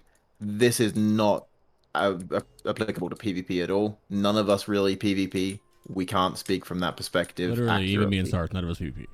We're PvE. Yeah, not anymore. All Yeah. right, good. So anyone We're watching washed. this, We're not- gonna do PvP episodes, but it'll be later, like Channel and all the big Okay, boys, but cool. yeah. cool. For what it's worth, Shadow Priest seems absolutely fantastic for Wrath PvP. It seems like one of the best possible specs, and I'm sure everyone that plays it will have a fantastic time. You're no longer forced to play disc. I just don't PvP as Shadow, at least. I have to. So I don't. I have an undead priest from like when I was playing Classic, and now they're doing faction transfers at some point. I wanted to faction transfer my priest to Alliance, but I don't know when they're gonna do that. So this weekend I actually had to boost my priest, and obviously I'm just gonna get the season 4 gear. So no life those BGs, which is gonna be rough as clothy. It's rough. Maybe next You have weekend. Sounds 4K. My terrible, booby has dude. 4,000 health, 4.5 health. Yeah, Dude, I I everything boosted a one-shots priest me. to 70 as well. it is so How fun bad was it? running around and one-shotting people right now, though. It is Dude, it's so crazy. incredibly fun. At the It's so same time, fun. I would blow your mind if you saw how much damage I'm doing in his BGs as a fresh boost. Oh, It's the pretty crazy, boomy? bro. Yeah, It's for insane. sure. How did Shadow Priest? A Did you fresh boost it? boosted- Yeah, I boosted a priest because I needed a troll priest because I played undead in TBC because Devouring Plague was worth rolling undead for a while. And they have 4,100 maximum health and 11,800 maximum mana. Outside of Fort? Yeah, outside of Fort. There is one piece of gear on a boosted Shadow Priest that gives stamina. Were you doing BGs at all? Or were you just... I'm not. Yeah, I was going to, and then I saw my max health, and I reconsidered, and it's just kind of sitting there. But I'm doing Sunwell I on it wanted to lie to you. I tomorrow. wanted to just throw Mindseer in the middle of the whole thing while everyone's doing it, you know? Yeah, that would be great if I had Mindseer. I think these can run DPS in classes Holy have a Mode. lot of... Anything with dot classes, you can go kind of heavy and sit in the back and dot and spring and do quite a decent damage, which Yes. is nice. Yeah, I've been doing that on my non-boosted but freshly leveled Warlock, and it's so nice. Just sit in the back, throw dots up, toss your pet in, and you do so much damage until someone realizes you exist. Why is no life in BGs on Horde worse? Oh, because Alliance usually wins them. You know what? This is my first time being Alliance. I've been Horde forever, and I'm not gonna lie to you. I love winning these BGs, bro. I'm gonna lie, these AVs, when I go into them and I'm not losing every single one of them, feels good. I don't feel bad for you. I've played too 0 sloppy. BGs on my Shadow Priest the entirety of TBC. Feels good. Yeah, I don't think I did either. I think played might some on have my done, lock, and that was it. Very few. Maybe like 3 on my priest. But I did a lot of rep PvP, and that was great fun. The rolling the roulette wheel to one-shot people in arena is the best thing. Did you guys not farm for the PvP neck that we totally had added? Yeah, I was Not totally I. maining Shadow at that point. I told Yeah, people, we're I told like, everyone, ignore it. I told everyone to get it because it was BIS, and if they didn't get it, they were trolling, and I didn't even try. Is I was. what time does BG weekend end? They already did? I think it's ended in Europe already, right? I don't know, it was Monday night or like Tuesday morning. I don't know. I think it's Monday night. Yeah, I'm not. I think Sarthe cut out. Next weekend is AV weekend. I Yeah, think, that's gonna be and, unreal. I'm literally. I yeah. decided I'm waiting on 2 of my DKs. I'm just like, I'll just do it next weekend. I think I want to Just do it do. next Do you weekend. are you using 2 accounts at the same time in AV? No, that's what I've heard people getting banned for. Also. Yeah, I was about to say, Even if don't do they're that when playing. the ban's going out. Yeah, even Okay. if they're playing both of the accounts, they're getting hit. So I'm not. Yeah, AV weekend's gonna be big. It should be a lot of honor though, because it was winning out on honor this week for people, all the people, because the season 4 gear, for those who don't know, is extremely good for leveling on the boost characters, right? It'll carry you. And then Yeah, it's really nice. the honor and AV were better than like doing the war songs, you know? It's crazy. Warsong was so much more fun though. I'm not gonna lie. Dude, I was having a blast, bro. Yeah, you walk in and you just like. long as I stayed out of you go, death like grip 1v4, 1v5, and you're just like, this is sick. I'm getting gear on my my alliance one, the one in fusion, and like so it's you just win every fight. It's so fun. Yeah, pocket heals on the Frosty guy. DKs look pretty nasty Yeah. right now. Warriors. Is it still Howling pretty- Blast? Is that what's strong, or? Yeah, and Obliterate too. But Howling Blast build seems to be like the meta for at least AV. We just Sorry, do you're cutting massive out. AoE damage. You're not cutting out, Sarthe. We just can't hear you. Oh, There you go. I can howling blast a group to like 20%. Everyone did like Jesus 20%. Christ. I That's get one crazy, shot. dude. You can take push stock off if you have that on, Sarthe, because I don't know if that's what the issue is. What about? Oh, go ahead. Were you gonna say something? Yeah, I posted a plot in the Discord about the races. I know it's a little further down. No, yeah, you can do it right now. Talk about races. Yeah, Perfect. so you Thank can you. pull that You plot already, up. It's just showing the delta DPS. So there's a few races like Night Elf and not human, a dwarf that really don't add anything to your DPS.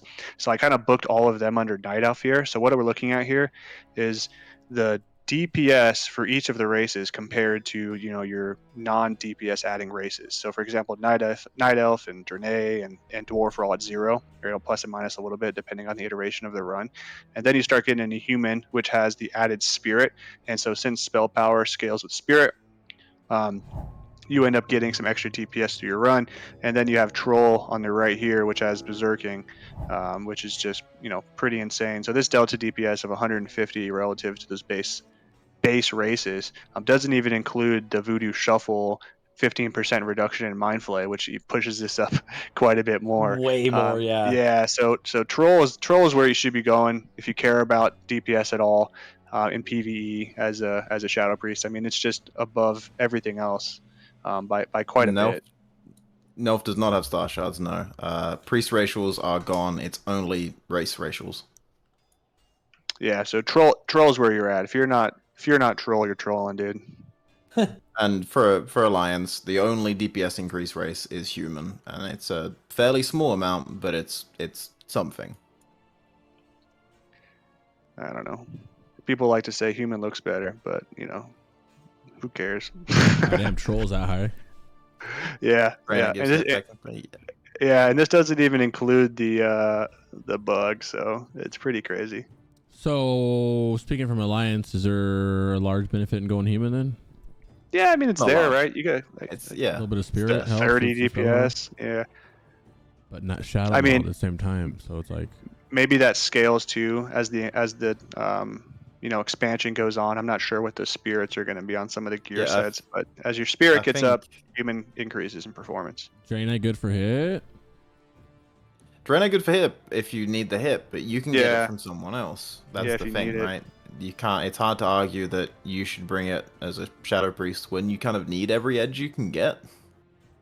Oh, I feel like you guys have to go Shadow Priest and us Death Knights get to go human again. Makes more sense than it probably makes more sense in that way. I don't know what I'm gonna be, human or night elf. I want to be a female though. I kind of like night elf. I think I want Dude, night go elf human, just dude. because I have to spam BGs, bro, and then just race Oh. change when they open up race changes. Shadow mode is the silliest thing ever. You'll see a night elf and you're chasing him. All of a sudden they just go invisible. You're like, oh, I wonder where you are. Yeah.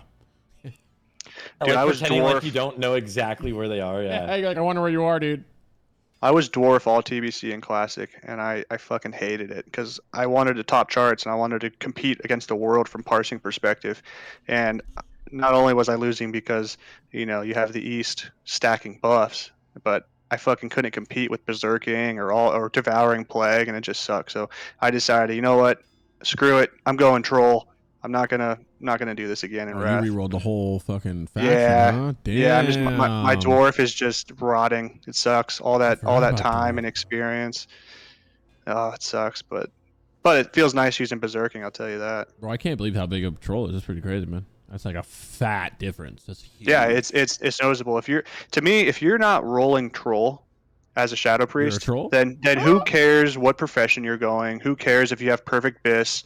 Because 150 DPS is going to be greater than first Dude. and second items. That is a You know what I lot mean? of fucking DPS for a Like, race. to me, if you really care about improving the DPS on your class, then go troll. And if you're not, then don't complain if you don't get the best pieces.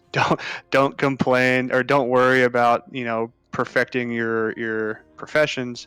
I mean, I know if you're Alliance, you don't have a choice. Go human if that's where your guild's at. But troll is where you need to be if you want to be doing DPS. That's crazy. That's like the biggest gap of a race in like any iteration of the expansions. Usually it's like they're all way small. Like you almost barely can tell. That's Yep, pretty crazy. it's- I think what's it called? I think Death Knight might be somewhere near that, just for the sake of how ridiculous Unholy is scaling with haste. But that's only for like single target, only for bosses. It's like purely for parsing bosses, not for overall. Orc demo locks are pretty fucking fat too, but I don't know about that. I don't know about 150 DPS versus what they normally do. Yeah, one of the big things though is for Warlock and DK, you have both Orc and Troll, right? Priests don't have Warlocks Orc, can't be trolls. So, oh no, they can't. Crap. Yeah. You said you have Orc and then Blood Elves. Okay, yeah. Another thing about Troll is once you Dead. get to Trial of the Crusader, aren't some of the bosses beasts? So you get like what? One boss. I think you have one. You have one boss in the whole game. I'm pretty sure. I mean, hey, that's DPS boost on that boss being Troll. Already the best race in the game, and then you get just the boss even better. Yep. What is it? How much damage is it? 5%? Mixna, that's a that's spider, yeah. Beast slaying, yeah. So it's a DPS increase just for being Troll again. There you go. I mean, you look like shit because you're a troll, but that's the worst thing is it's ugly. It looks so bad. Shoes on, feet bleeding all the time. Come on, man. I'm sorry, man. I'm not pumping feet all the time. I'm not staring at the feet. I can't help but see the feet. I just zoom out all the way, and who gives a fuck? That's my philosophy. That's true. The real dude. gamers zoom out. You're right about that. I can't do the people who play like super logged in and shit. And I don't sit on the loading screen, so I never even see my character. I don't even care.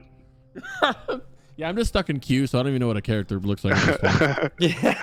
I started this queue at like 10 in the morning, like 4 hours ago. It's just absolutely fucking crazy. Well, you're not done. Oh my, you're not even gonna be done. That's what I was saying. I got it. Now I'm over here rethinking my life. Like maybe I just get off after this and just go get some videos done or something, because that's kind of tilting. I did that the other day. Yeah, go get other. It's actually so worth it, like with your time, because like literally the queue is like sometimes you're just not gonna get in. You're not gonna. I just checked. I can log right in. It's Labor Day. Yeah, I don't know. I know it's bad. I think the fresh realms have it the worst in terms of queue times, you know. Really? Have you tried logging into Thakal, the PvP realm? No, I heard about it. Is it 14K like Benny? I tried yesterday. I was in the queue for 9 hours. Holy shit. Genuinely 9 hours in the queue, and I logged on at 11 p.m. I was like, I'm going to bed. Damn. There's no point. There's no point. Crazy. That's crazy, bro. I wouldn't play, dude. Age Clips in the don't seem to be chat doing just, too bad right now. No complaint. in the chat asked to clarify the hit talent for Shadow Priest, and I should definitely do that quickly. So Shadow Priests get 3% hit from Shadow Focus in the Shadow Tree, and then you also get 3% hit from Misery in the Shadow Tree, but that's also provided by Boomkins. But you always want to spec Misery because it increases the spell power benefit of your spells anyway, so you never just skip that. Which means that Shadow Priests need 11% hit from gear, or 10% hit from gear as Alliance with a Draenei in the party. So that's what you should be aiming for gearing as a Shadow Priest. Pretty easy to gear it, I think, too. And hopefully we get removed from Boomkin, so it's just us. That's the goal, dude. Push for that. The Boomkin's gonna be mad, dude, if you get that. I don't care, dude. Would they though? As a Boomkin, that means I don't need to put up FF, right? I mean, they're definitely gonna be mad. Anyway. Oh, because you got crit. You got the crit. Someone else will put it up. I'll still get it. Fuck it. The Boomkins are definitely gonna be mad. They get so many. They do Boomkins skyrocket. I'll tell you right now, as a Boomkin, if you changed our FF, I wouldn't give a fuck. My damage is still there. 100%. I don't lose any damage from you changing that talent at all. I know. You can literally take that whole fucking thing away. No, now you get to shill and convince other people to put up the Fairy Fire. It's like, all right, yeah, the Feral needs to throw that. Yeah, and as a Boomy, we're already trying to finesse, you know. Yeah. Obviously, we're going to be the ones doing it. I'm trolling, but, you know, it's still like, hey, I don't want to do it. You want to do it? Yeah, one literally global, like, I don't want to do it. Literally nothing changes by removing the hit. Yeah, that's gonna be nice. Yeah, but someone's gonna argue that makes Boomkin less viable and less likely to be brought, which is not true. But people are gonna argue that forever. You can argue that, but the Earth and Moon alone and a whole bunch of other shit, that's just gonna be super helpful for him, and the damage too. And then innervates. B-reses. Yeah, I mean, dude, Boomkins have so much utility. It's crazy that they doubled up on that one thing that Shadow Priest bring. Yeah, they just kind of were crazy because you don't have the mana portion from VT where you'd bring them for that reason too. Yeah, exactly. Ever since you said it, it's all I've been thinking about. I would love. Obviously, we're just talking shit here. We're not Blizzard, but it'd be kind of cool. Yeah. one thing, something like that, to be added to make it more niche, to make them bring them. Because I've heard that a lot, where the guild is talking about it, like you don't need to bring a Shadow Priest. Like you don't don't want to, you do not need to bring a Shadow Priest, and you're not going to be losing anything. And it sucks to say that, because I'm not advocating for that at all, and it sucks to even think about that, because like they are really good. Yeah, especially so Nax specifically, I think Ulduar we're gonna pick up in our DPS where it's like viable to bring a Shadow Priest and still be able to compete. Too, nice. Yeah, exactly. It's just Nax. If you, in my opinion, though, if guilds aren't going to take a Shadow Priest for Nax, they're just going to work around not having one later, right? So it sucks that the first raid of Wrath, Shadow Priest is going to probably suck really bad for the top guilds. I think that's a good I think it's a good trade-off, though, because you have where a lot of classes like Shaman or even a Warlock to a degree, like we, as the expansion goes down, ICC, we're not as strong as you were, right? Versus where Shadow Priest literally is just going up the whole time, which is nice and boomy and stuff like that. Dude, Shadow Priest and ICC. Kind of like a fair trade-off a little bit.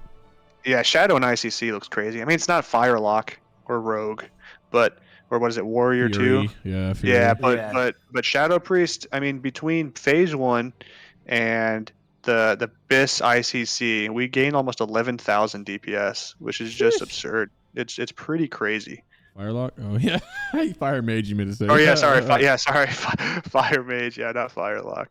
Yeah, Fire Mage gets crazy, but yeah, Shadow Priest definitely pumps in ICC. But I mean, at the same time, not many people care about the last expansion and full BIS. So we'll see.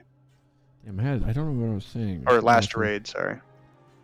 Last raid, I always get so hyped for the last raid, and ICC kind of has like a second phase type thing, because we got like Ruby Sanctum and stuff. Also Lich King. Yeah, Invincible. And yeah, it has like the main boss, like in Sunwell, it isn't like the main boss everyone thought about. When you think about Burning Crusade, you think about Illidan. So I swear to God, I didn't even know. I thought that was the last boss until I started private servers like 4 or 5 years ago. Like, yeah, we got Black Temple, and then there's something called Sunwell. And I was, what the fuck is Sunwell? Yeah, I was like, oh, look at me. ICC is gonna be fun for Shadow Priest. If you play Shadow, ICC is gonna be really huge for your DPS. I mean, the 4-piece. I think. Sorry, go on. Yeah, 4-piece T10 is just crazy. Well, I say that, but it essentially does what the Voodoo Shuffle does on Troll's Mind Flay. It just reduces the duration of your Mind Flay by a little more than 15%. It's pretty crazy from a DPS perspective. No, we're not saying AF won't be good, Mora. We're just saying it doesn't scale as well. It scales great, but it's not. There's other classes that skyrocket in ICC. That's what we mean. We don't mean like obviously it's not gonna be bad. If Warlock was gonna be bad in ICC, I wouldn't be playing it. So that'll tell you something, right? I think it's worth also considering that compared to Sunwell, ICC with the set bonuses and that, it adds so much to so many more classes and all the armor penetration and Deathbringer's Will and Shadowmourne. There are so many more cool things that classes get to experience in ICC compared to Sunwell. So I think everyone will be more hyped for it. A lot of classes like rotations changed because of their set bonuses too. There's some stuff like you guys are playing. You guys Mind Flay spam and Warlocks are doing something different. Everybody's doing something. Not everybody. I can't speak for every class, but a lot of people are doing different things with their 210, which is cool. And another thing I would say that I would just so we can don't worry about it. I think that in Nax, even if you don't need a Shadow Priest, you still need mind controls. And I guess you're gonna run 2 healing priests, but I feel like you're gonna see more it's gonna be more common to see a disc and a shadow versus let's bring 2 disc priests or a disc and hold for mind controls. I mean, we do a lot of doom speaking up here, but it's because we're talking about the top speed running guilds and what are they going to want, and that's where my focus is most likely they're not going to want one. But for the majority of all the other guilds, you're going to do fine as a Shadow Priest. You could top charts. I mean, you're gonna do fine, and most guilds are probably gonna bring one. It's just they're not necessary. Yeah, for the vast majority of guilds, it's just a case of bring the player, not the class. Exactly. Which can be accounted for most of these classes right now. I would say I don't want to say all specs because you'll see some that maybe it is all specs.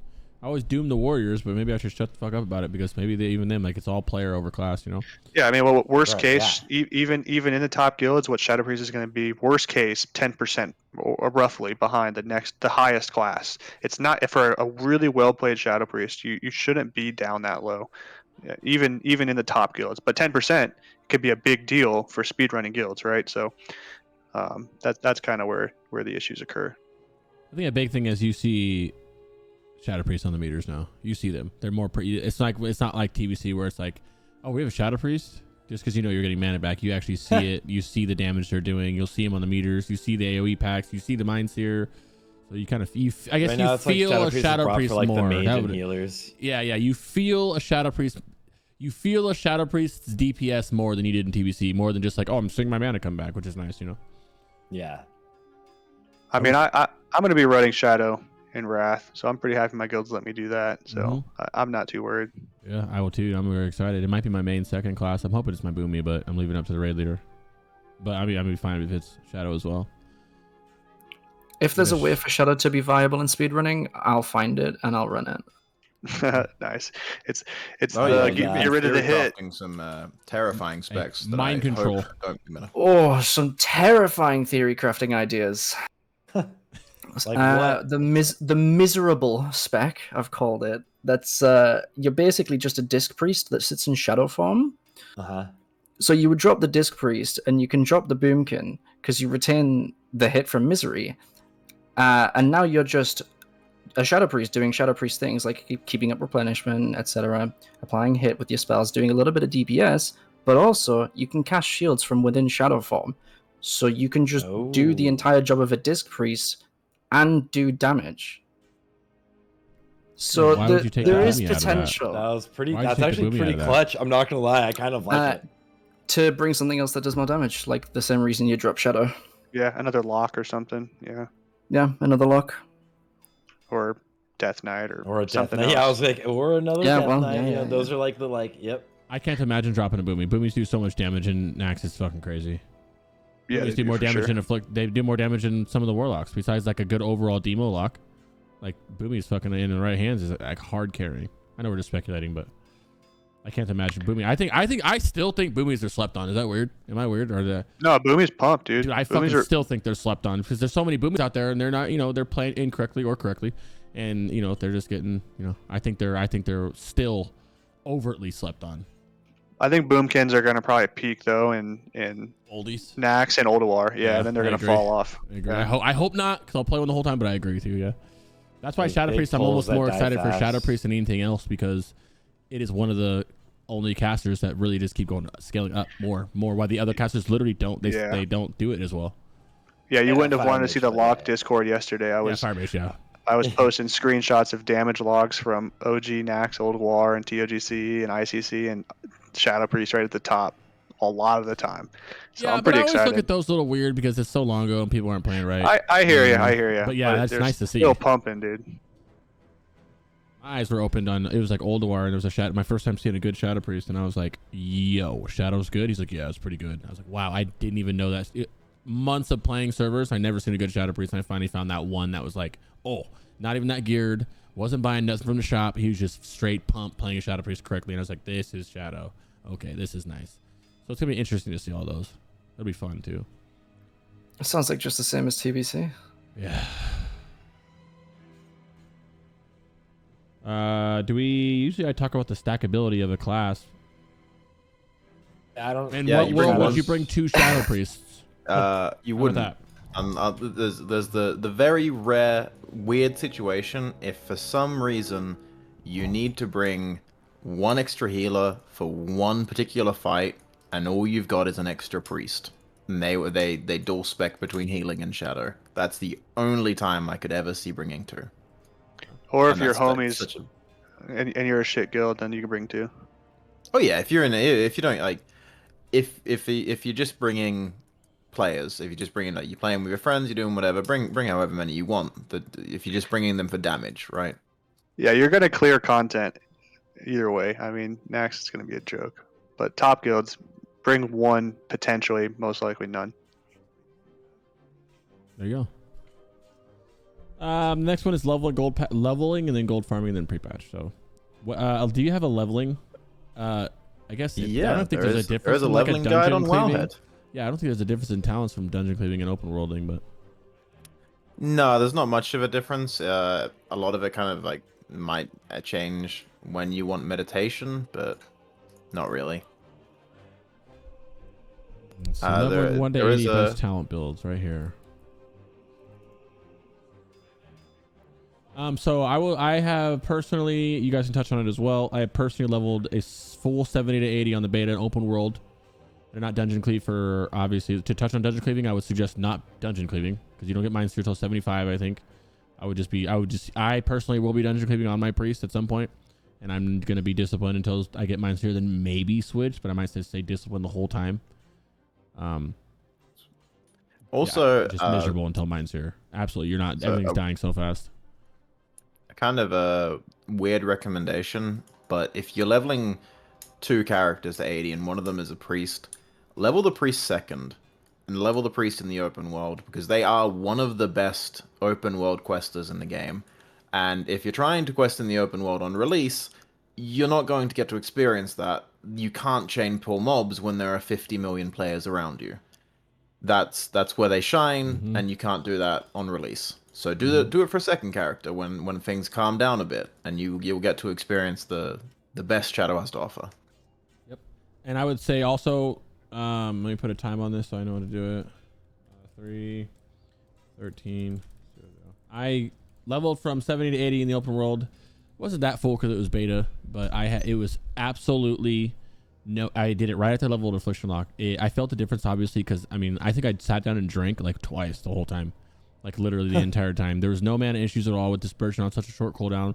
It really was you pulling as many mobs as you can while running and then dispersing, and nobody could hit you, and it would be dead by the time your dispersion is done. No mana issues.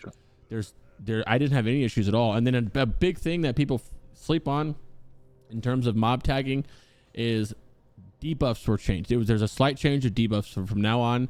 In TBC, when you put a Shadow or Pain, Corruption, whatever on somebody, you don't get that mob tag until it does damage. That was changed, and now you get the mob tag the minute your fucking dot hits the target. So you put a Shadow Pain up on the target, it's yours.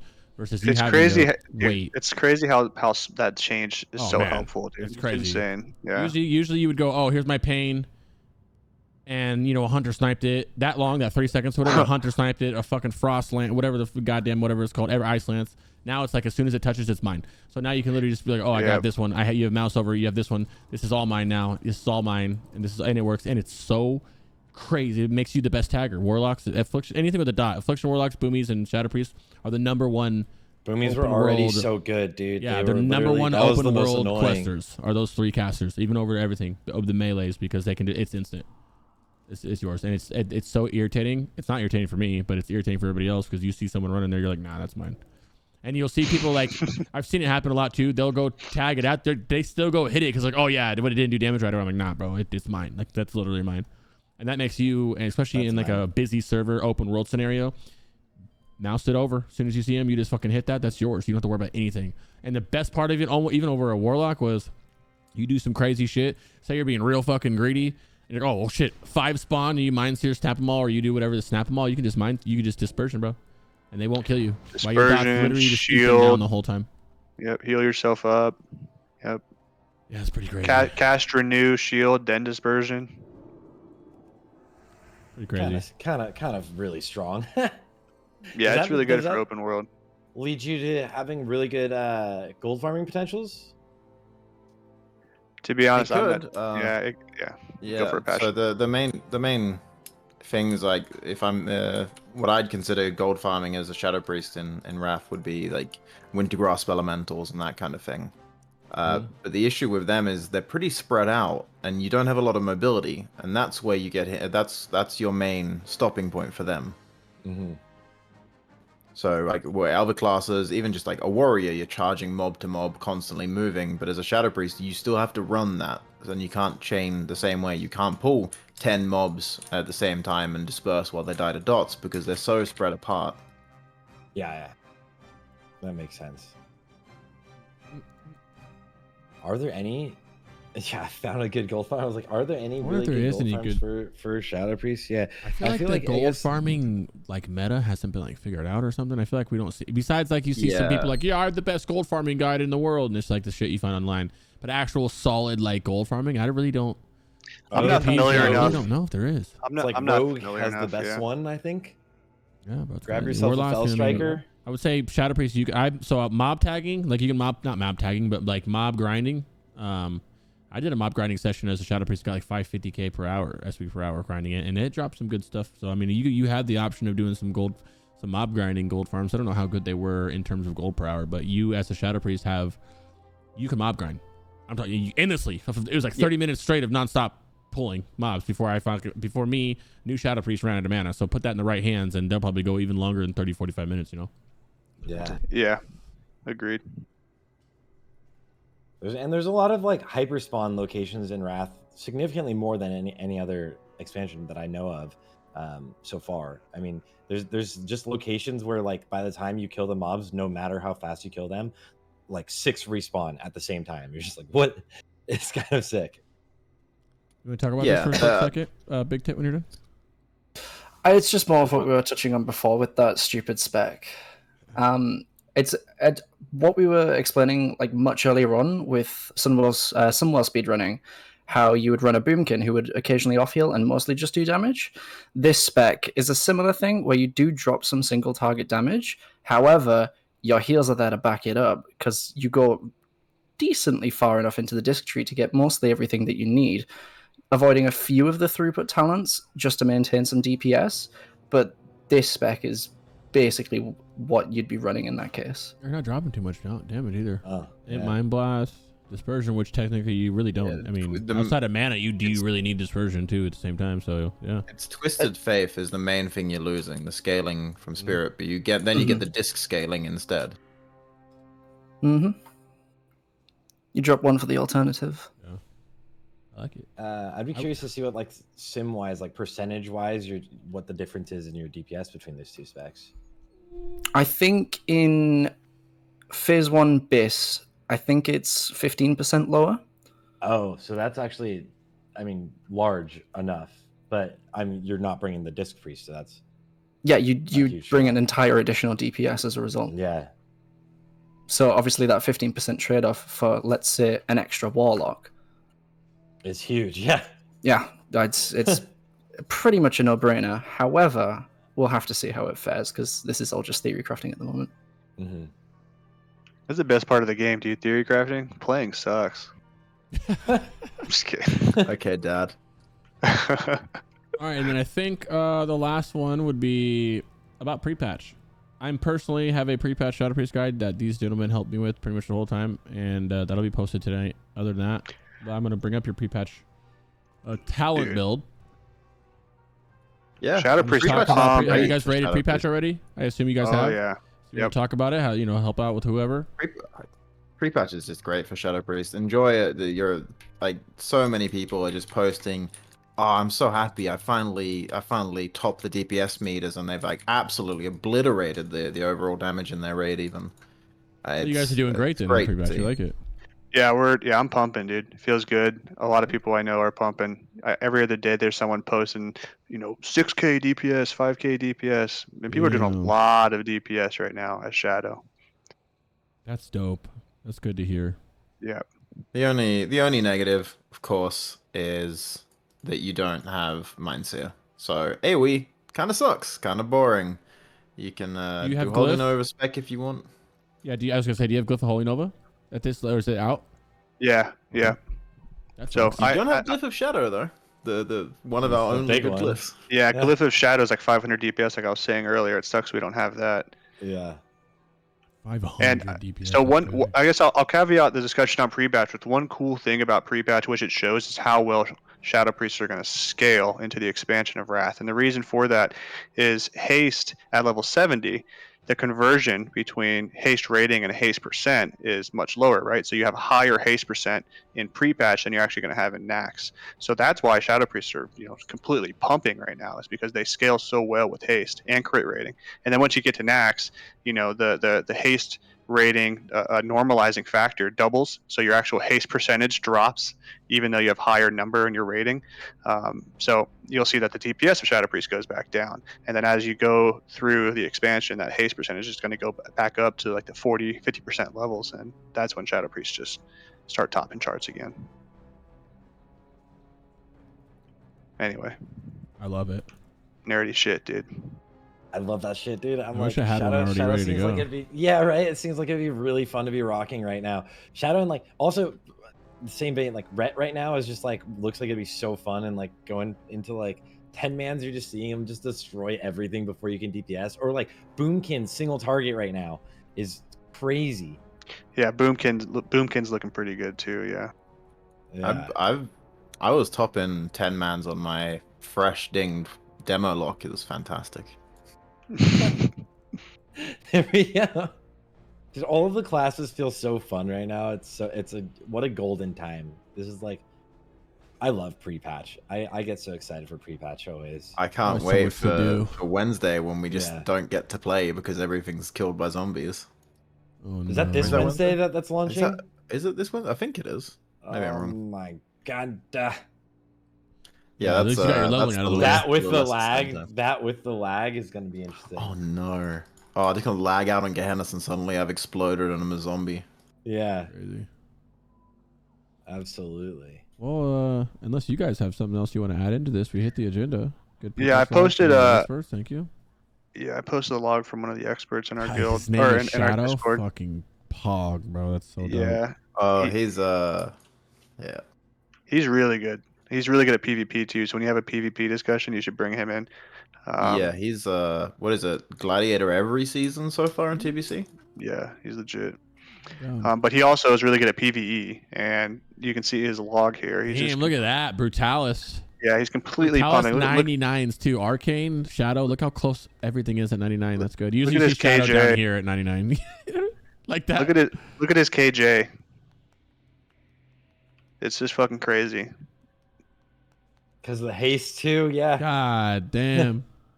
Yeah, he's just. I'm telling you, like right now, Shadow and Prepatch is gonna be what you're gonna expect Shadow to do in Old War Holy and shit, TOGC. I didn't know this, that they were pumping pre-patch like this. Yeah, they're really good if played well. So again, you have to learn the rotation changes. You can't just continue doing what you did in TBC. That's the key. A lot of people in most guilds, I'm assuming most Shadow Priests, are just going to try to do what they've been doing, and they're going to have a hard time keeping up on the meters. It's really kind of changing your philosophy of play, and you're Yeah. going to be fucking pumping, dude. So mad I missed raid last night. I was looking forward to it. Fucking queues. That's crazy. That's so good. I love seeing that shit. I like seeing I like seeing new shit. You know. Muru always looks back as a dispel, but whatever. Compare now what? Well, yeah, we already know Archmage is good, dog. You mages are. You know what's annoying about mages? You guys don't say shit when you're trash. You just wait till you guys are good to say something. That's so pathetic, bro. Yeah, they spent the entire We already know you guys are OP. It's a fighting the fucking tanks. 50-second fight. You bum. Anyway, I love you. Anything else? It is funny to see, like, and it's crazy to see like where things have stacked out on that meter, where it's like just Arcane Mage, Combat Rogue, and Bounce Druid just pumping single target. and it's Yeah, like, that's crazy. Yep. Stomping like everything. Yep. Then yeah. Pre-patch. Any questions from chat? Yeah. We hang out for a couple minutes. Any questions? Shoot them down. Shoot them down. God, this How so late is it cool where to you're at, watch, bro. Passion? Oh, it's midnight. Nice. Oh, yeah. So you're realm time. You're CT. Yeah. Yeah. Ass is doing good too. Is that Ass? I don't know. I don't know the Is world the server symbols. working now? That's the question. Should be like a decent time. Should People just go to Shadow Breeze sleep. get some specific add-ons or weak auras? Yeah, look for Passion on Wago and just grab everything. I love seeing these Ellie shamans up here randomly. Just like going to the page and looking down and seeing this, where it's like mage, lock, rogue, one priest, couple priest. Like I love seeing scattered shit the most. You know what I mean? Yeah. Hunter. Like you see one of every class right here, pretty much in this first top 100. That's so fucking dope to me. Actually, I do want to add one little topic that's a difference between TBC and Wrath that we didn't cover. In TBC, you never wanted to overwrite your dots. So if you had a dot running, you wanted to wait for it to fall off before you reapply, or you lose the last tick. In Wrath, because you have hasted dots, that snapshot bloodlust and such, it's actually more DPS to overwrite. Let's say you have 2 more ticks left before it falls off on bloodlust, but you have 2 seconds left of bloodlust. You want to overwrite that dot and overwrite those last few ticks, such that you can extend that bloodlust duration for a few more ticks after bloodlust falls off. Another big one is if you start the encounter, and wow, my voice just changed like crazy. You start the encounter and you apply like a VT or a Devouring Plague, and then Bloodlust comes up. It's actually more DPS. It's not a wasted GCD to put back Devouring Plague up again with the Bloodlust, even if the first Devouring Plague hasn't even ticked. It's crazy how much of an increase in DPS that actually is. So those are some new things that Shadow Priest should be thinking about while they're doing the rotation. Is and I have more plots. It's kind of funny in the theory crafting channel that show how much added haste and added spell power do I need to get, such that it's a DPS increase to reapply my dot before it falls off. So hopefully someone makes a weak aura that just tells you, hey, reapply. But those aren't made yet. But the sim also has all this logic implemented into it. So if you went through and looked at what's the sim doing and how is it snapshotting these dots, it will tell you exactly what's the best way to handle it. Dope. Uh, There's a weak aura. yeah. This is a weak aura that I'm personally using. That just keeps track of everything. Passion made it. Updated today, so now it also covers Discipline Priest. Nice. There you go. A lot more. I love it. I went through a lot of them, and this is the one that I stuck with the most. It just keeps track of. I've obviously deleted some of the stuff, but it keeps track of everything else. If I was to get a proc, tricks, PI, anything, it'll pop up and let you know. Like you can't. Yeah, I like it because you can't forget shit. Really, if you're halfway paying attention, you're not gonna forget anything. So someone asked about plague spam. That's a thing if you're doing in movement. If you shower deaths on cooldown, you have to move. It's fine to put up another plague. It's not really a wasted GCD because you're moving anyway. But I don't think spamming plague. So some people were bringing it up. Yeah, so some people were saying, well, if there's like a couple seconds left on a fight, is it better to just start spamming plague instead of mind flaying or such? I did want to go and actually look at the math associated with that, but the fact that the sim's not doing it makes me skeptical that it's actually a DPS increase. But I did want to go off and look at the math to say, is it okay to spam, your Devouring Plague near the end of a fight? But yeah, in movement, it is your best option. It's worth losing some ticks of Devouring Plague to spam it, because the upfront damage is 30% of its overall damage. There you go. Getting tricks. What fantasy land is this? Hey, you're faded if you think that there won't be a Shadow Priest out there getting tricks and PI, Doug. There's gonna be them out there. I 100% am going to ask my guild for a PI on some runs, because if I want to compete world, you have to. But tricks doesn't go to your parse, so who gives a fuck? Yeah. But PI is something you're going to want to ask for if you want to get, top 10 world. Yeah, but if talking about tricks, if people are literally fighting about tricks in raid, I'm like, yo, like it doesn't matter. Warlock should get tricks. There's no at the first tricks. I assume they're going to ask for. So the fun thing about Warlock is if you get the first tricks, you actually lose personal DPS, and the reason for that is because you won't want to snapshot your execute corruption, because you're already going to have a plus 15% on your tricks, which is more raid DPS, and you get plus 12% later on. But that isn't, you're not going to want to reapply corruption there, because then you lose the tricks. So it's unless you get two tricks as an yeah, exactly. I just want to point out that like the top passing Shadow Priests in TBC were in groups with 3 Beast Mastery Hunters and an Elemental Shaman. If you think Shadow Priests aren't going to get tricks in any situation, then you have not been paying attention. Well, but luckily, again, tricks doesn't go to your parse. So I think we're okay there. Oh, God, they fucking changed that. That's crazy. It's annoying talking about tricks, and they already changed it, dog. It's crazy. Whoever gets the most raid DPS should get it, hands down. That's it. Because that's what matters at the end of the day. I personally wish they'd do that with everything. I wish that like PI spam wasn't going to be a thing, but or if you could like almost discredit a log, like the log didn't count if you had like any PIs. Like if there's a tab, no buffs. Yeah, for sure. Yeah, the thing with tricks is it's easy because it's base damage, right? So it's really easy for them to track instead of like any other buff that would be like haste or crit or anything like that, because then it could involves the RNG of crits and such. Yeah. I just do what I do, and whenever I see a log, a warlock log with like PI, I'm just not gonna. No one's gonna count it. Like, not we're counting only one lust Andy's here.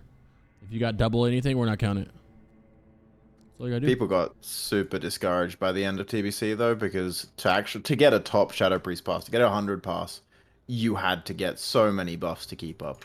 Yeah, it was People pretty. were going nuts. We lost a lot of our good Shadow Priest players who actually played really well. They just, got discouraged and were just like, "Yeah, fuck it, I'll play something else." I think It's such I a think big the class, entryway for dude. parsing is going to be a lot better in Lich King. It'll be a lot easier. Oh, 100%. It'll be easier to parse, as in like the buff wise, but it'll be harder for some classes because you're not just pressing Shadow Bolt, or you're not Yeah, someone said Rip Mori, 100%. Yeah, he was super good at playing.